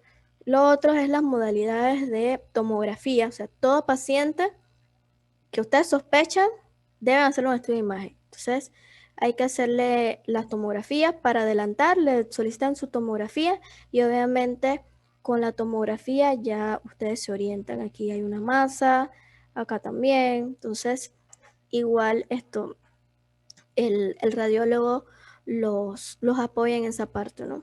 Entonces, si ven, son proyecciones distintas. Este es bueno, no son proyecciones distintas, son cortes a distintos niveles. Entonces, el cáncer gástrico proximal, aquí pueden ver el hígado, se ve el hígado a una mayor extensión que casi ocupa toda la cavidad abdominal. A este nivel estamos más arriba, o sea, estamos a nivel proximal. Entonces, ya es que está afectando el cardia. Y ya aquí ven menos el hígado y ya ven más los riñones, o sea que estamos más distal. Entonces, si estamos más distal, entonces, y ven alguna masa, entonces un cáncer gástrico distal. Entonces, ya el abordaje diagnóstico definitivo es por medio de endoscopía. Y aquí les pongo dos ejemplos de úlceras. Entonces, esta es una úlcera. Miren la diferencia, ¿no? Esta es una úlcera de aspecto benigno. La mucosa, digamos que se ve bastante vascularizada, una úlcera algo cicatrizada, pero no tiene características de malignidad. En cambio, esta úlcera que ustedes ven acá al lado está engrosada, tiene una ocupación ahí como fibrina, como tejido necrótico, que los bordes son como irregulares, aquí son más definidos, más planitos. Entonces ya estas características ya te indican de la posibilidad entonces de un cáncer gástrico. Entonces el diagnóstico obviamente es por endoscopía y biopsia. Entonces el tamizaje, que es una de las cosas que más me importa, porque últimamente, bueno, no últimamente, generalmente nosotros el tamizaje como que no se hace bien en todos los cánceres. Entonces el paciente llega tarde al hospital donde le van a ofrecer la quimio o donde realmente le pueden solucionar su enfermedad. Muchas veces se dilata el proceso en los hospitales, no les quieren hacer los estudios de imagen o no tienes un gastroenterólogo para que le hagan la endoscopía. O sea, se forma todo un enredo y a veces son pacientes jóvenes que quizás si alguien lo hubiese hecho el diagnóstico más temprano, quizás la sobrevida hubiese aumentado. Entonces, el tamizaje del cáncer gástrico, la detección universal va a estar basado en la incidencia del cáncer gástrico. Entonces, en países de una alta incidencia de cáncer gástrico, está indicado el tamizaje como Japón, Corea, Venezuela y Chile. Por ejemplo, en Japón, aquí ellos ponen que en mayores de 50 años pueden utilizar una radiografía con trago de bario de doble contraste o una endoscopía alta cada 2 o 3 años, a partir de los 50 años. Ya en Corea, todo paciente entre 40 y 75 años se le recomienda una endoscopía digestiva alta. Acá nosotros no tenemos como un cribado así como establecido para los pacientes de que uno sospecha un cáncer gástrico, ¿no? O sea, no es como el cáncer de mama, que ustedes ven las campañas que les dicen, bueno, hágase la mamografía a partir de los 50 años, el cáncer de próstata, cáncer de colon, el cáncer gástrico. No se tiene una promoción o la gente se les olvida, yo no sé qué, pero pero no hay como un punto de corte porque aquí realmente la incidencia como que no es tan alta. Sin embargo, es una de las 5 causas de muerte por cáncer en Panamá. Entonces hay que tenerlo muy en cuenta, o sea que siempre que tengan un paciente que puede tener datos de un cáncer o tiene antecedentes, como se los voy a poner ahora, o factores de riesgo que puede evolucionar un cáncer, hay que hacerle el tamizaje con endoscopía. Entonces, esto es el cribado en los subgrupos de alto riesgo. Entonces, posibilidades de pacientes que tengan un mayor riesgo de desarrollar un cáncer son aquellos que tengan un adenoma gástrico o pacientes con anemia perniciosa, metaplasia intestinal gástrica, poliposis adenomatosa familiar, síndrome de Lynch, síndrome de Peutz-Jeghers o síndrome de poliposis juvenil. Entonces, cualquiera de los pacientes, si ustedes tienen un paciente o ven que obviamente el paciente se siente bien, no tiene nada, pero tiene estos antecedentes, es un paciente en donde hay que hacerle la endoscopía. Pero probablemente habría que ajustarse y obviamente hablar con el gastroenterólogo y darle un seguimiento, porque no hay una edad de corte para decir, bueno, a partir de los 40, si tienes este antecedente, vamos a hacerte la endoscopía. Entonces no hay como una edad exacta, pero obviamente estos pacientes que tengan alguno de estos antecedentes van a estar en seguimiento por un gastroenterólogo y por ende entonces se le hará el abordaje o el tamizaje en el momento que el gastroenterólogo considere pertinente. Entonces la prevención en muchos lugares, como ya les mencioné, hay una patogenia ligada a la Helicobacter pylori. Entonces, en las regiones de alta incidencia de cáncer gástrico, se ha establecido que para prevenir el cáncer hay que erradicar el Helicobacter pylori para disminuir las tasas. Sin embargo, en las áreas que hay una baja incidencia de cáncer gástrico, no es que está indicado, o sea, no es mandatorio tú detectar y erradicar el Helicobacter. O sea, para disminuir el cáncer gástrico, porque probablemente esté ligado a otros factores genéticos, medioambientales, que puedan estar afectando o incursionando en cuanto a la génesis del mismo cáncer y que no sea atribuido directamente al Helicobacter pylori. Pero por lo menos Japón, China, Corea, los países asiáticos, Venezuela, Chile, en esos pacientes de alta incidencia, sí hay que erradicar el Helicobacter pylori como causante o para disminuir entonces la posibilidad de que el paciente desarrolle un cáncer gástrico. Y bueno, resumiendo ya, ¿qué deben de recordar?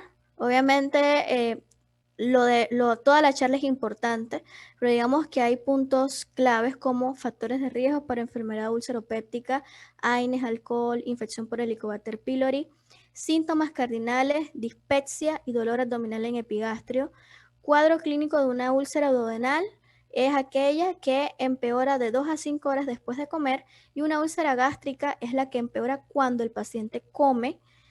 Y bueno, el tamizaje del cáncer gástrico va a depender entonces de la incidencia de cáncer en cada región.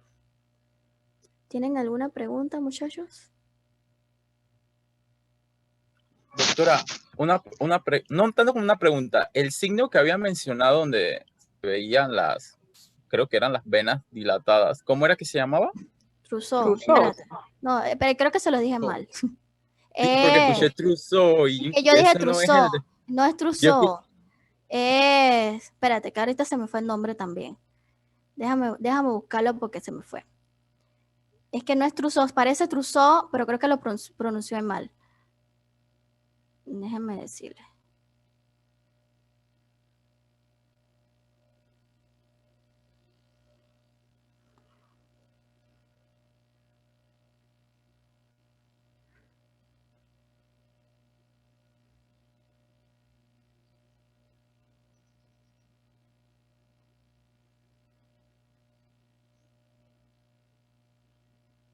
Ahora no la encuentro. Es una tromboflebitis migratoria superficial. Ese es el nombre original. El otro es un epónimo. Troceau se escribe. Es Troceau, pero yo se les pronuncié como Trousseau. Sí, porque Es que, Trousseau es que, es es que, otro. es que, es que es mi pronunciación es la que está mal. Pero sí es Trousseau. Se escribe Trousseau. Que es una Troceau. Troceau, ajá. Es una tromboflebitis migratoria superficial que se asocia principalmente en pacientes que tienen cáncer pancreático. Pero sí, fui yo la que es mi pronunciación. Déjenme buscar una cosa. Ok.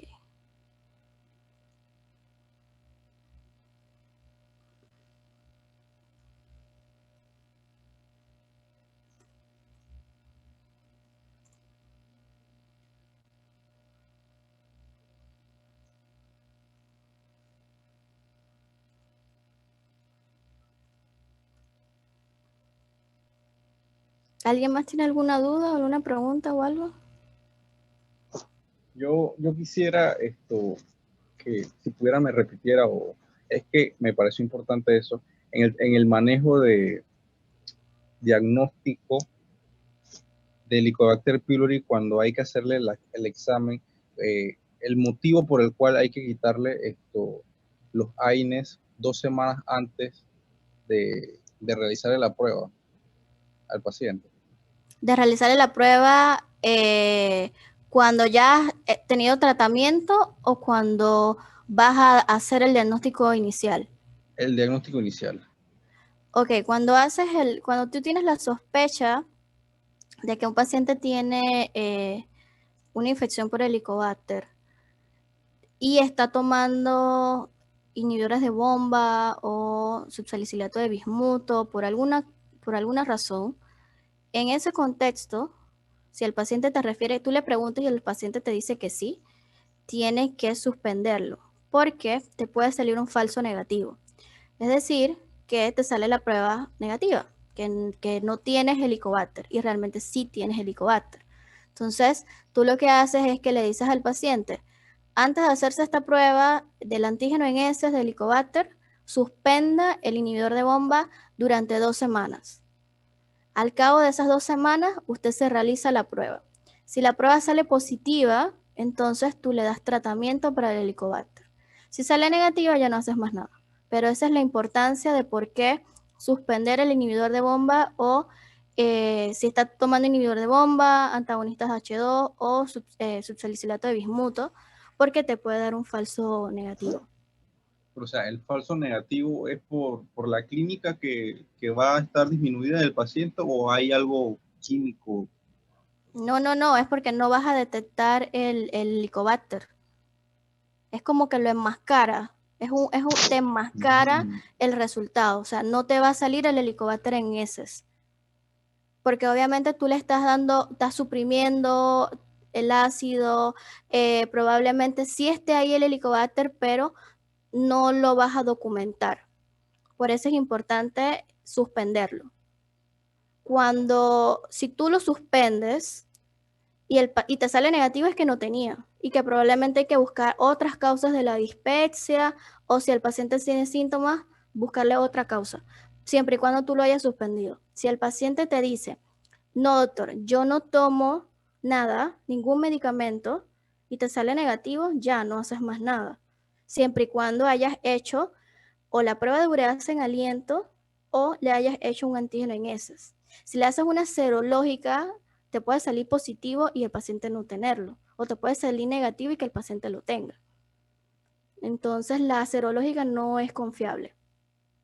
O sea, el mensaje al final es, Helicobacter pylori se detecta o en prueba en aliento de ureasa o antígeno en heces. La serológica no la manden. No sé si te respondí o te aclaré la duda. Sí, era más que nada eso. Saber por qué lo enmascarado, o sea, qué era lo que sucedía. Altera los resultados. No, te altera el resultado. O sea, cuando tú vas le haces el resultado, no te sale nada. Ya, solo eso. Gracias. Déjenme buscar, estoy buscando el pathway del Helicobacter, pero déjenme ver por qué no me sale.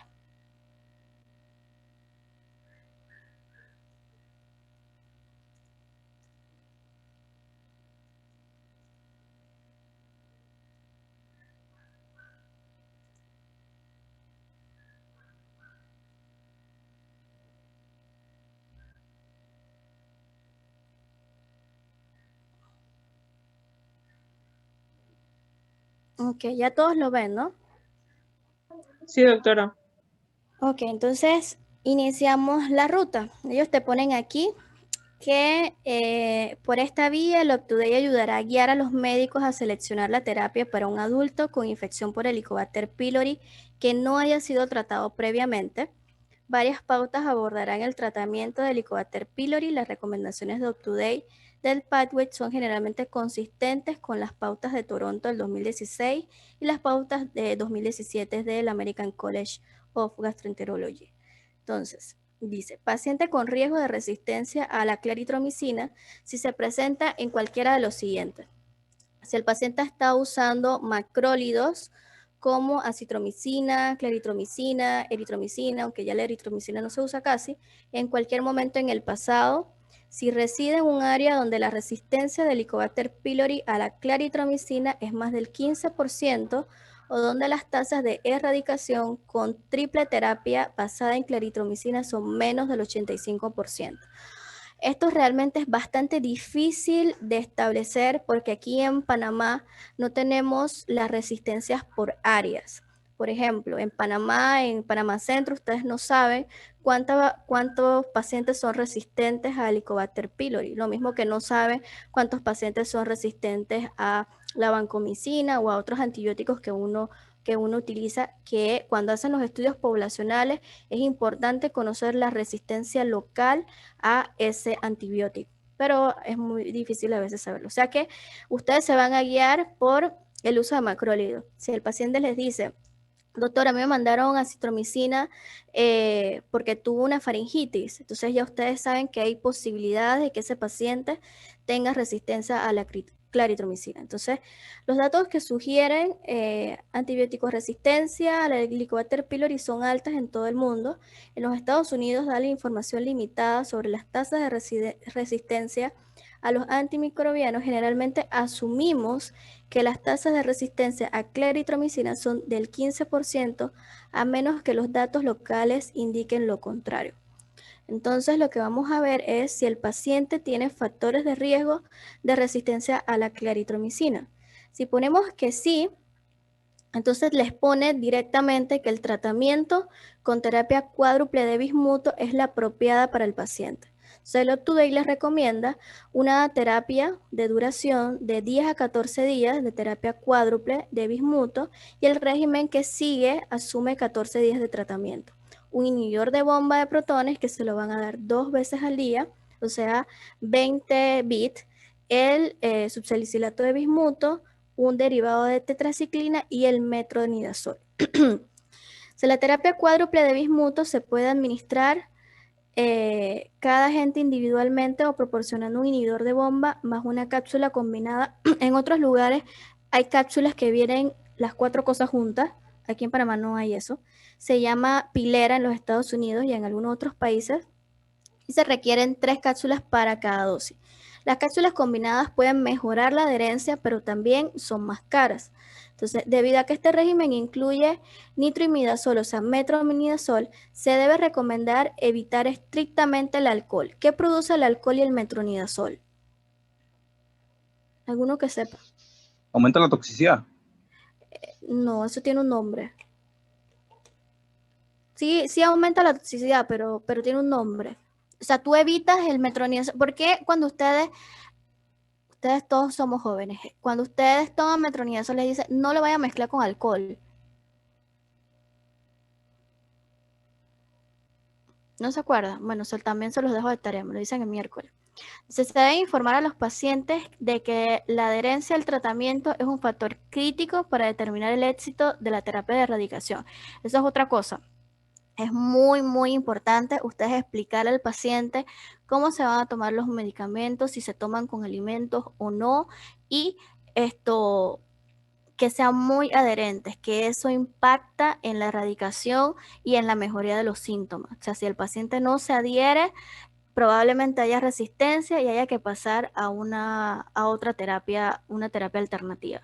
Entonces, después del tratamiento se deben realizar pruebas para confirmar la erradicación. Entonces, dice, selecciona un enfoque de tratamiento. Terapia cuádruple de bismuto con medicamentos ordenados individualmente, terapia cuádruple de bismuto usando una cápsula combinada o enfoque de tratamiento diferente a las opciones proporcionadas. Si nos ajustamos a lo que tenemos, es una terapia cuádruple de bismuto con medicamentos ordenados individualmente, porque aquí no hay píldoras combinadas. La dosis de fármacos administradas generalmente representan la dosis sugerida para pacientes que no requieran ajuste de dosis debido a los factores como enfermedades comórbidas, disfunción orgánica, interacciones de fármacos u otras razones. Ya esto es de que consulte una referencia de clínica de medicamentos. Acuérdense que como están usando antibióticos, siempre deben de evaluar la función renal y ver si ese medicamento tiene ajuste renal o no. Eso también es importante. De seleccionar un inhibidor de bomba son las siguientes opciones. La elección del inhibidor de bomba dependerá de factores como el costo de los diferentes inhibidores de bomba para un paciente determinado. Si se elige el esomeprazol, se puede administrar como 40 miligramos una vez al día o 20 miligramos 2 veces al día. La directriz del Consenso de Toronto considera que 20 miligramos 2 veces al día es la dosis estándar para el tratamiento de Helicobacter pylori. Tenga en cuenta que para pacientes que toman un inhibidor de bomba antes de comenzar el tratamiento con Helicobacter pylori, pacientes con úlceras pépticas, el inhibidor de bomba original normalmente se puede continuar con la dosis actual, incluso si la dosis es más alta que la dosis proporcionada a continuación. Si el inhibidor de bomba se toma una vez al día, la frecuencia debe aumentarse a 2 veces al día. La excepción es el esomeprazol de 40 miligramos una vez al día. Puede continuar tomándose una vez al día y una vez que se completa el tratamiento para el Helicobacter pylori, se puede reanudar la administración de la dosis previa. Y aquí les ponen las presentaciones. Esomeprazol, 20 miligramos vía oral 2 veces al día durante 14 días.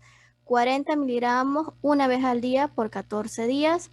Lansoprazol, 30 miligramos 2 veces al día por 14.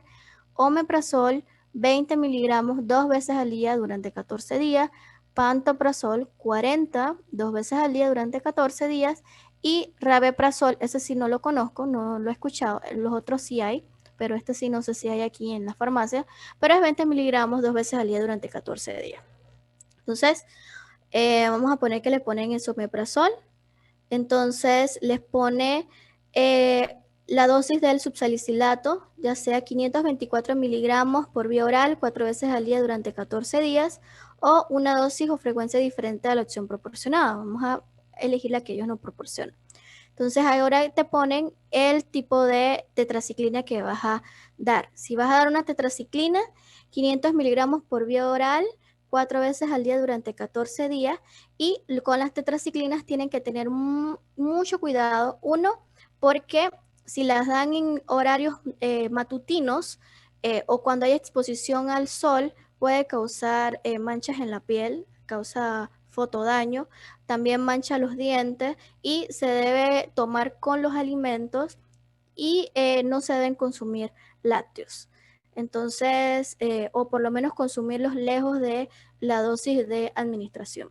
Entonces, esas recomendaciones se las tienen que dar al paciente. Vamos a ver si eligieron la doxiciclina 100 2 veces al día por 14 días. Ahora eligen el metronidazol, ya sea 200 miligramos por vía oral 4 veces al día durante 14 días o una dosis con frecuencia distinta. Vamos a elegir la de 200 miligramos 4 veces al día durante 14 días. Entonces, además de tratar el Helicobacter pylori, se recomienda una endoscopia digestiva alta para pacientes seleccionados con dispepsia. Entonces, la endoscopia alta es apropiada para la mayoría de los pacientes mayores de 60 años que presentan una nueva aparición de dispepsia. ¿Se acuerdan las indicaciones de endoscopía o los signos de alarma en enfermedad por reflujo gastroesofágico? Igual las banderas de alarma en pacientes con dispepsia. Entonces, todo paciente con signos de alarma se le debe realizar una endoscopía. Entonces, la endoscopia alta no se realiza de forma rutinaria en pacientes menores de 60 años, incluidos muchos pacientes con características de alarma, porque las características de alarma individuales en este grupo tienen un valor predictivo positivo bajo para una neoplasia maligna del tracto gastrointestinal superior. Sin embargo, la endoscopía digestiva alta es apropiada para pacientes con características de alarma más preocupantes, como hemorragia gastrointestinal, pérdida de peso clínicamente significativa, más del 5% del peso corporal, habitualmente durante 6 a 12 meses, o características de alarma rápidamente progresiva. Entonces, ¿está indicada la endoscopía alta? Vamos a poner que sí. Entonces, te ponen que elijas entonces si la programas, si lo refieres a un gastroenterólogo o si quieres un enfoque diferente. Y vamos a referirlo a un gastroenterólogo. Entonces, ¿cuándo se recomienda la confirmación por el Helicobacter pylori? Entonces, la confirmación de la erradicación por Helicobacter pylori se puede obtener con una prueba de urea en aliento o un test de antígenos en heces. Las pruebas serológicas no deben usarse para confirmar la erradicación porque no distinguen de manera confiable entre una infección activa y una infección pasada. Para los pacientes que están programados para una endoscopia digestiva alta, después del tratamiento, la erradicación se puede determinar en el momento de la endoscopia.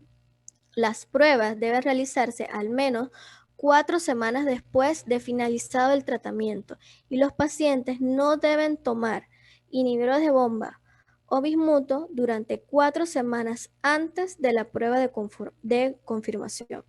Entonces, selecciona un enfoque de la prueba de aliento con urea para Helicobacter pylori al menos 4 semanas después de que se complete el tratamiento. Vamos a ponerle que es prueba de antígeno en S y ya entonces les pone el resumen. Entonces, volvemos arriba y ponemos que el paciente no tiene riesgo de resistencia.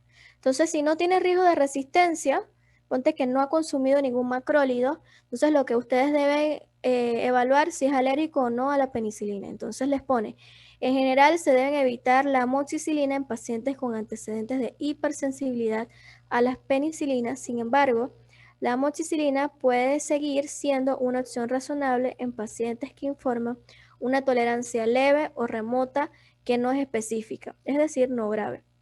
Las pruebas cutáneas o la dosificación de pruebas, o sea, la provocación gradual, pueden ser útiles en casos seleccionados. Entonces, vamos a poner que no es alérgico. Entonces, si no es alérgico, el tratamiento apropiado es con triple terapia en base a claritromicina. Es apropiado en la mayoría de los pacientes. Igual, 14 días de duración la terapia basada en claritromicina. Para la terapia, pues aquí les pone basada en claritromicina y 10 a 14 días para terapia cuádruple de bismuto, una alternativa a la terapia triple basada en claritromicina. Entonces, la terapia triple basada en claritromicina para pacientes que no son alérgicos incluye un inhibidor de bomba, claritromicina y amoxicilina.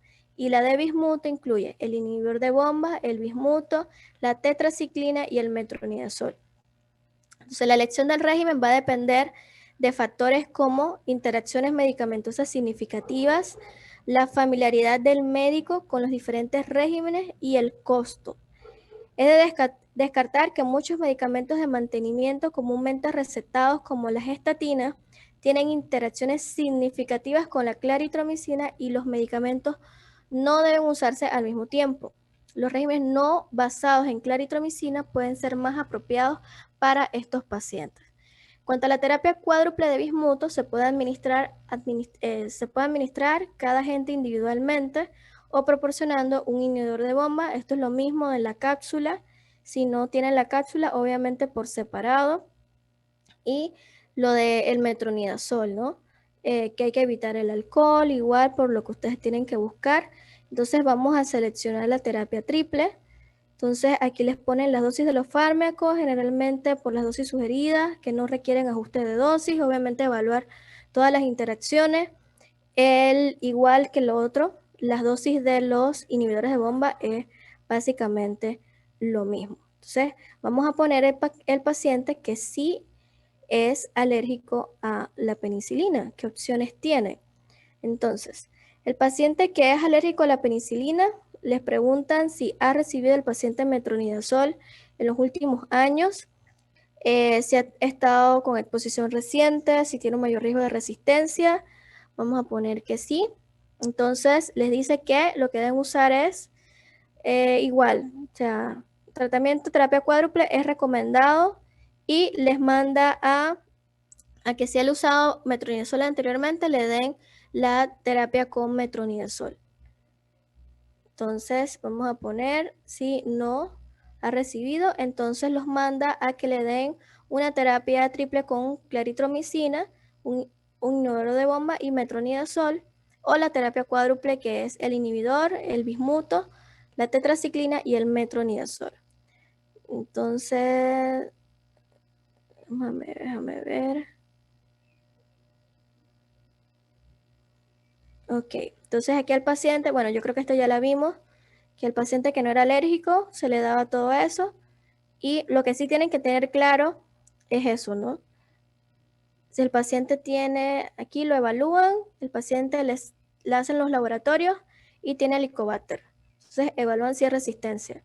Si el paciente ha tomado algún macrólido, probablemente haya resistencia, entonces directamente se van a la terapia cuádruple, que es tetraciclina, metronidazol, inhibidor de bomba y bismuto.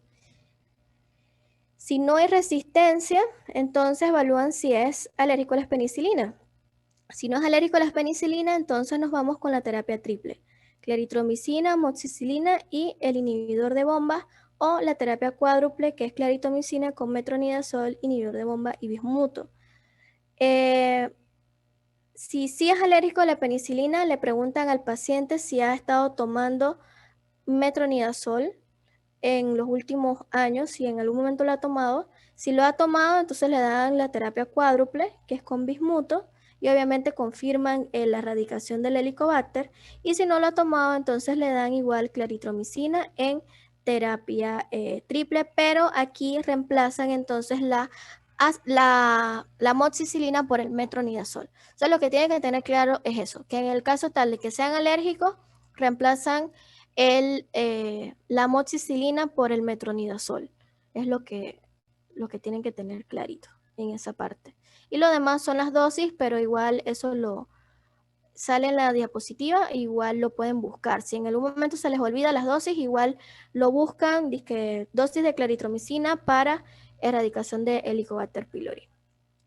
Pero lo que tienen que tener en cuenta es las interacciones, si necesitan ajuste de la tasa de filtración, que no se consuma con estatina, si se toma o no con alimentos, que si usa metronidazol, no mezclarlo con alcohol, básicamente esas cosas. ¿Tienen alguna duda con el pathway o algo que les haya quedado de incógnita?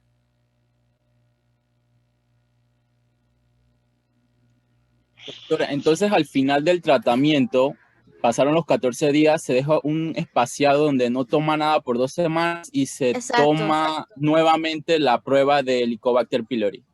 Sí, o sea, ellos, por lo menos el Up2Date, te recomienda que esperes más o menos 4 semanas de que ya culminaste el tratamiento para entonces hacerle la prueba, ya sea con el antígeno en ese o la prueba en aliento. Pero eso es lo Y, principal. y si en caso tal sale positiva nuevamente, Si te sale entonces positiva nuevamente, hay que darle otro régimen de terapia. Nuevamente repetírsela o cambiar entonces alguno de los antibióticos por levofloxacina con amoxicilina. Esa es la otra opción en caso de resistencia al tratamiento, que no logres erradicarlo.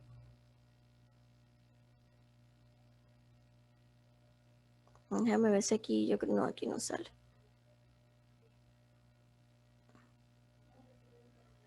Pero sí, una de las opciones es esa, amoxi con levo, en caso tal de resistencia. gracias, doctora. De nada. ¿Alguien más tiene alguna duda? Hola, si yo tengo una consulta. Dime. Por ejemplo, para diagnóstico de enfermedad ulceropéptica, por ejemplo, para pacientes que no responden a los inhibidores de bomba de protones, o sea, se ve que se va directamente a una endoscopía. Y si es así, ¿cuál sería la utilidad de una serie esófago gastroduodenal? Porque he visto que se manda primero antes que la endoscopía. Es que, bueno, ahí depende realmente de los síntomas del paciente, pero lo ideal es que, como se los mostré en el otro pathway de la enfermedad por reflujo gastroesofágico, cuando tú das un curso de inhibidores de bomba y el paciente no responde, si es en el contexto de una enfermedad por reflujo gastroesofágico, le puedes dar un nuevo curso de inhibidores y después, si no mejora, repetirle, hacerle una biopsia. Pero en el contexto de una enfermedad ulceropéptica, tú le das tratamiento y si el paciente no mejora, tú deberías de referirlo a un gastroenterólogo y que le hagan entonces la evaluación por dispepsia.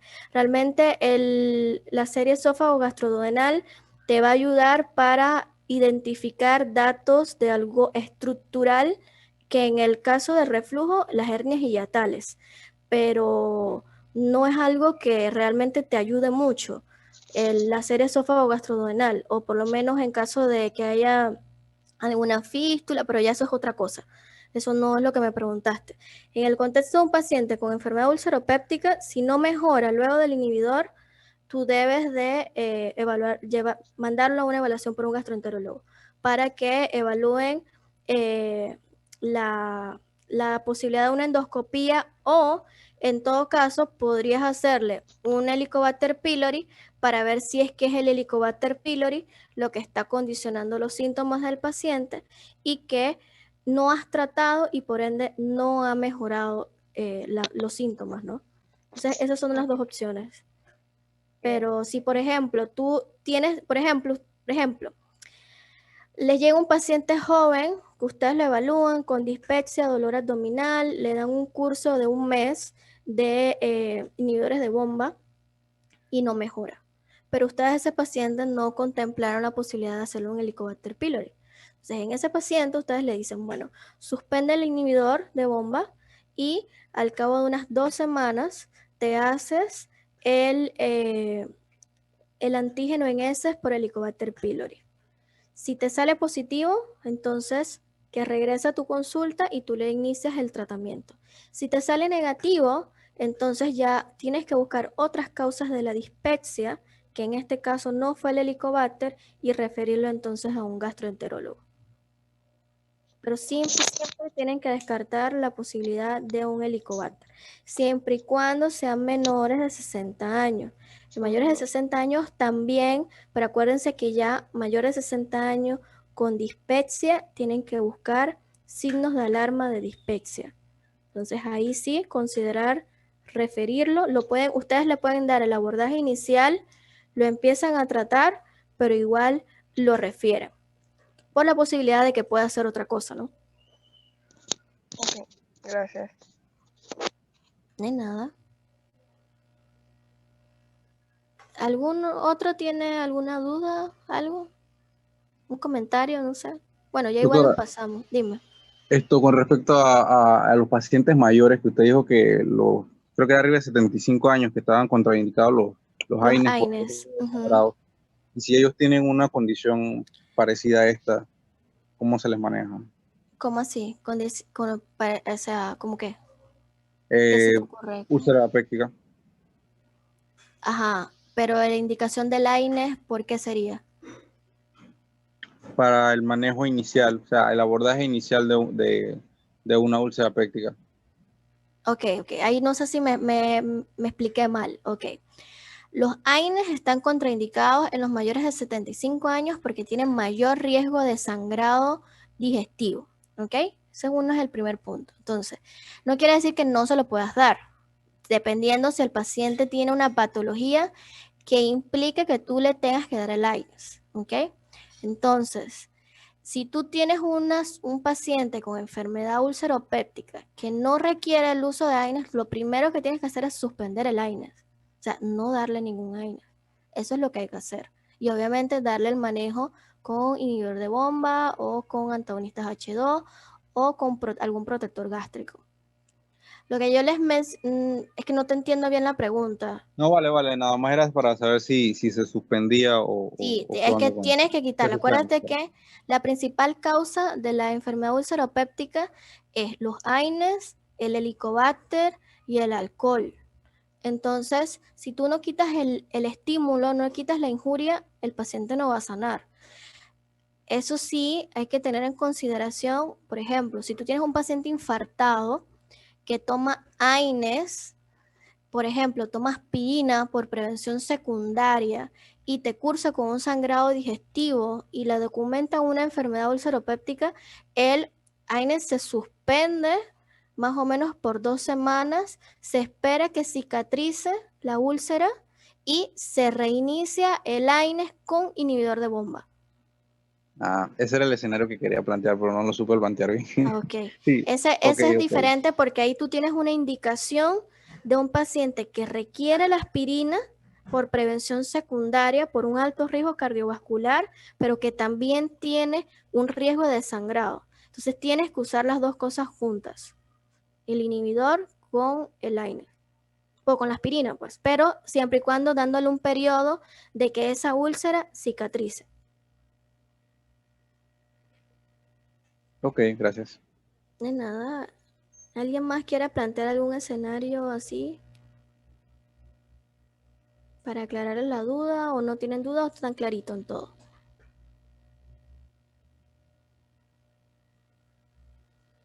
¿Están claritos ya en todo? ¿Seguro? Espero que estén claritos en los casos. No se me vayan a confundir. Porque les pregunto si tienen dudas y no me dicen.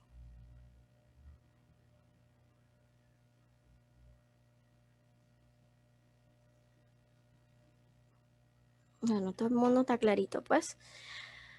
Nos vemos, muchachos. Nos vemos el miércoles. El miércoles hablamos de hígado. Hígado es muy importante. Así que el miércoles vemos hígado y vía biliar. Vale, doctora. Gracias, Chao. doctora. Gracias. De Ok, nada. doctora, chao, gracias. Hasta el miércoles. Sí. Chao, doctora. Ay, qué linda, hay un bebé. También está dando clase. Qué bueno, está aprendiendo desde chiquito. Chao. Gracias.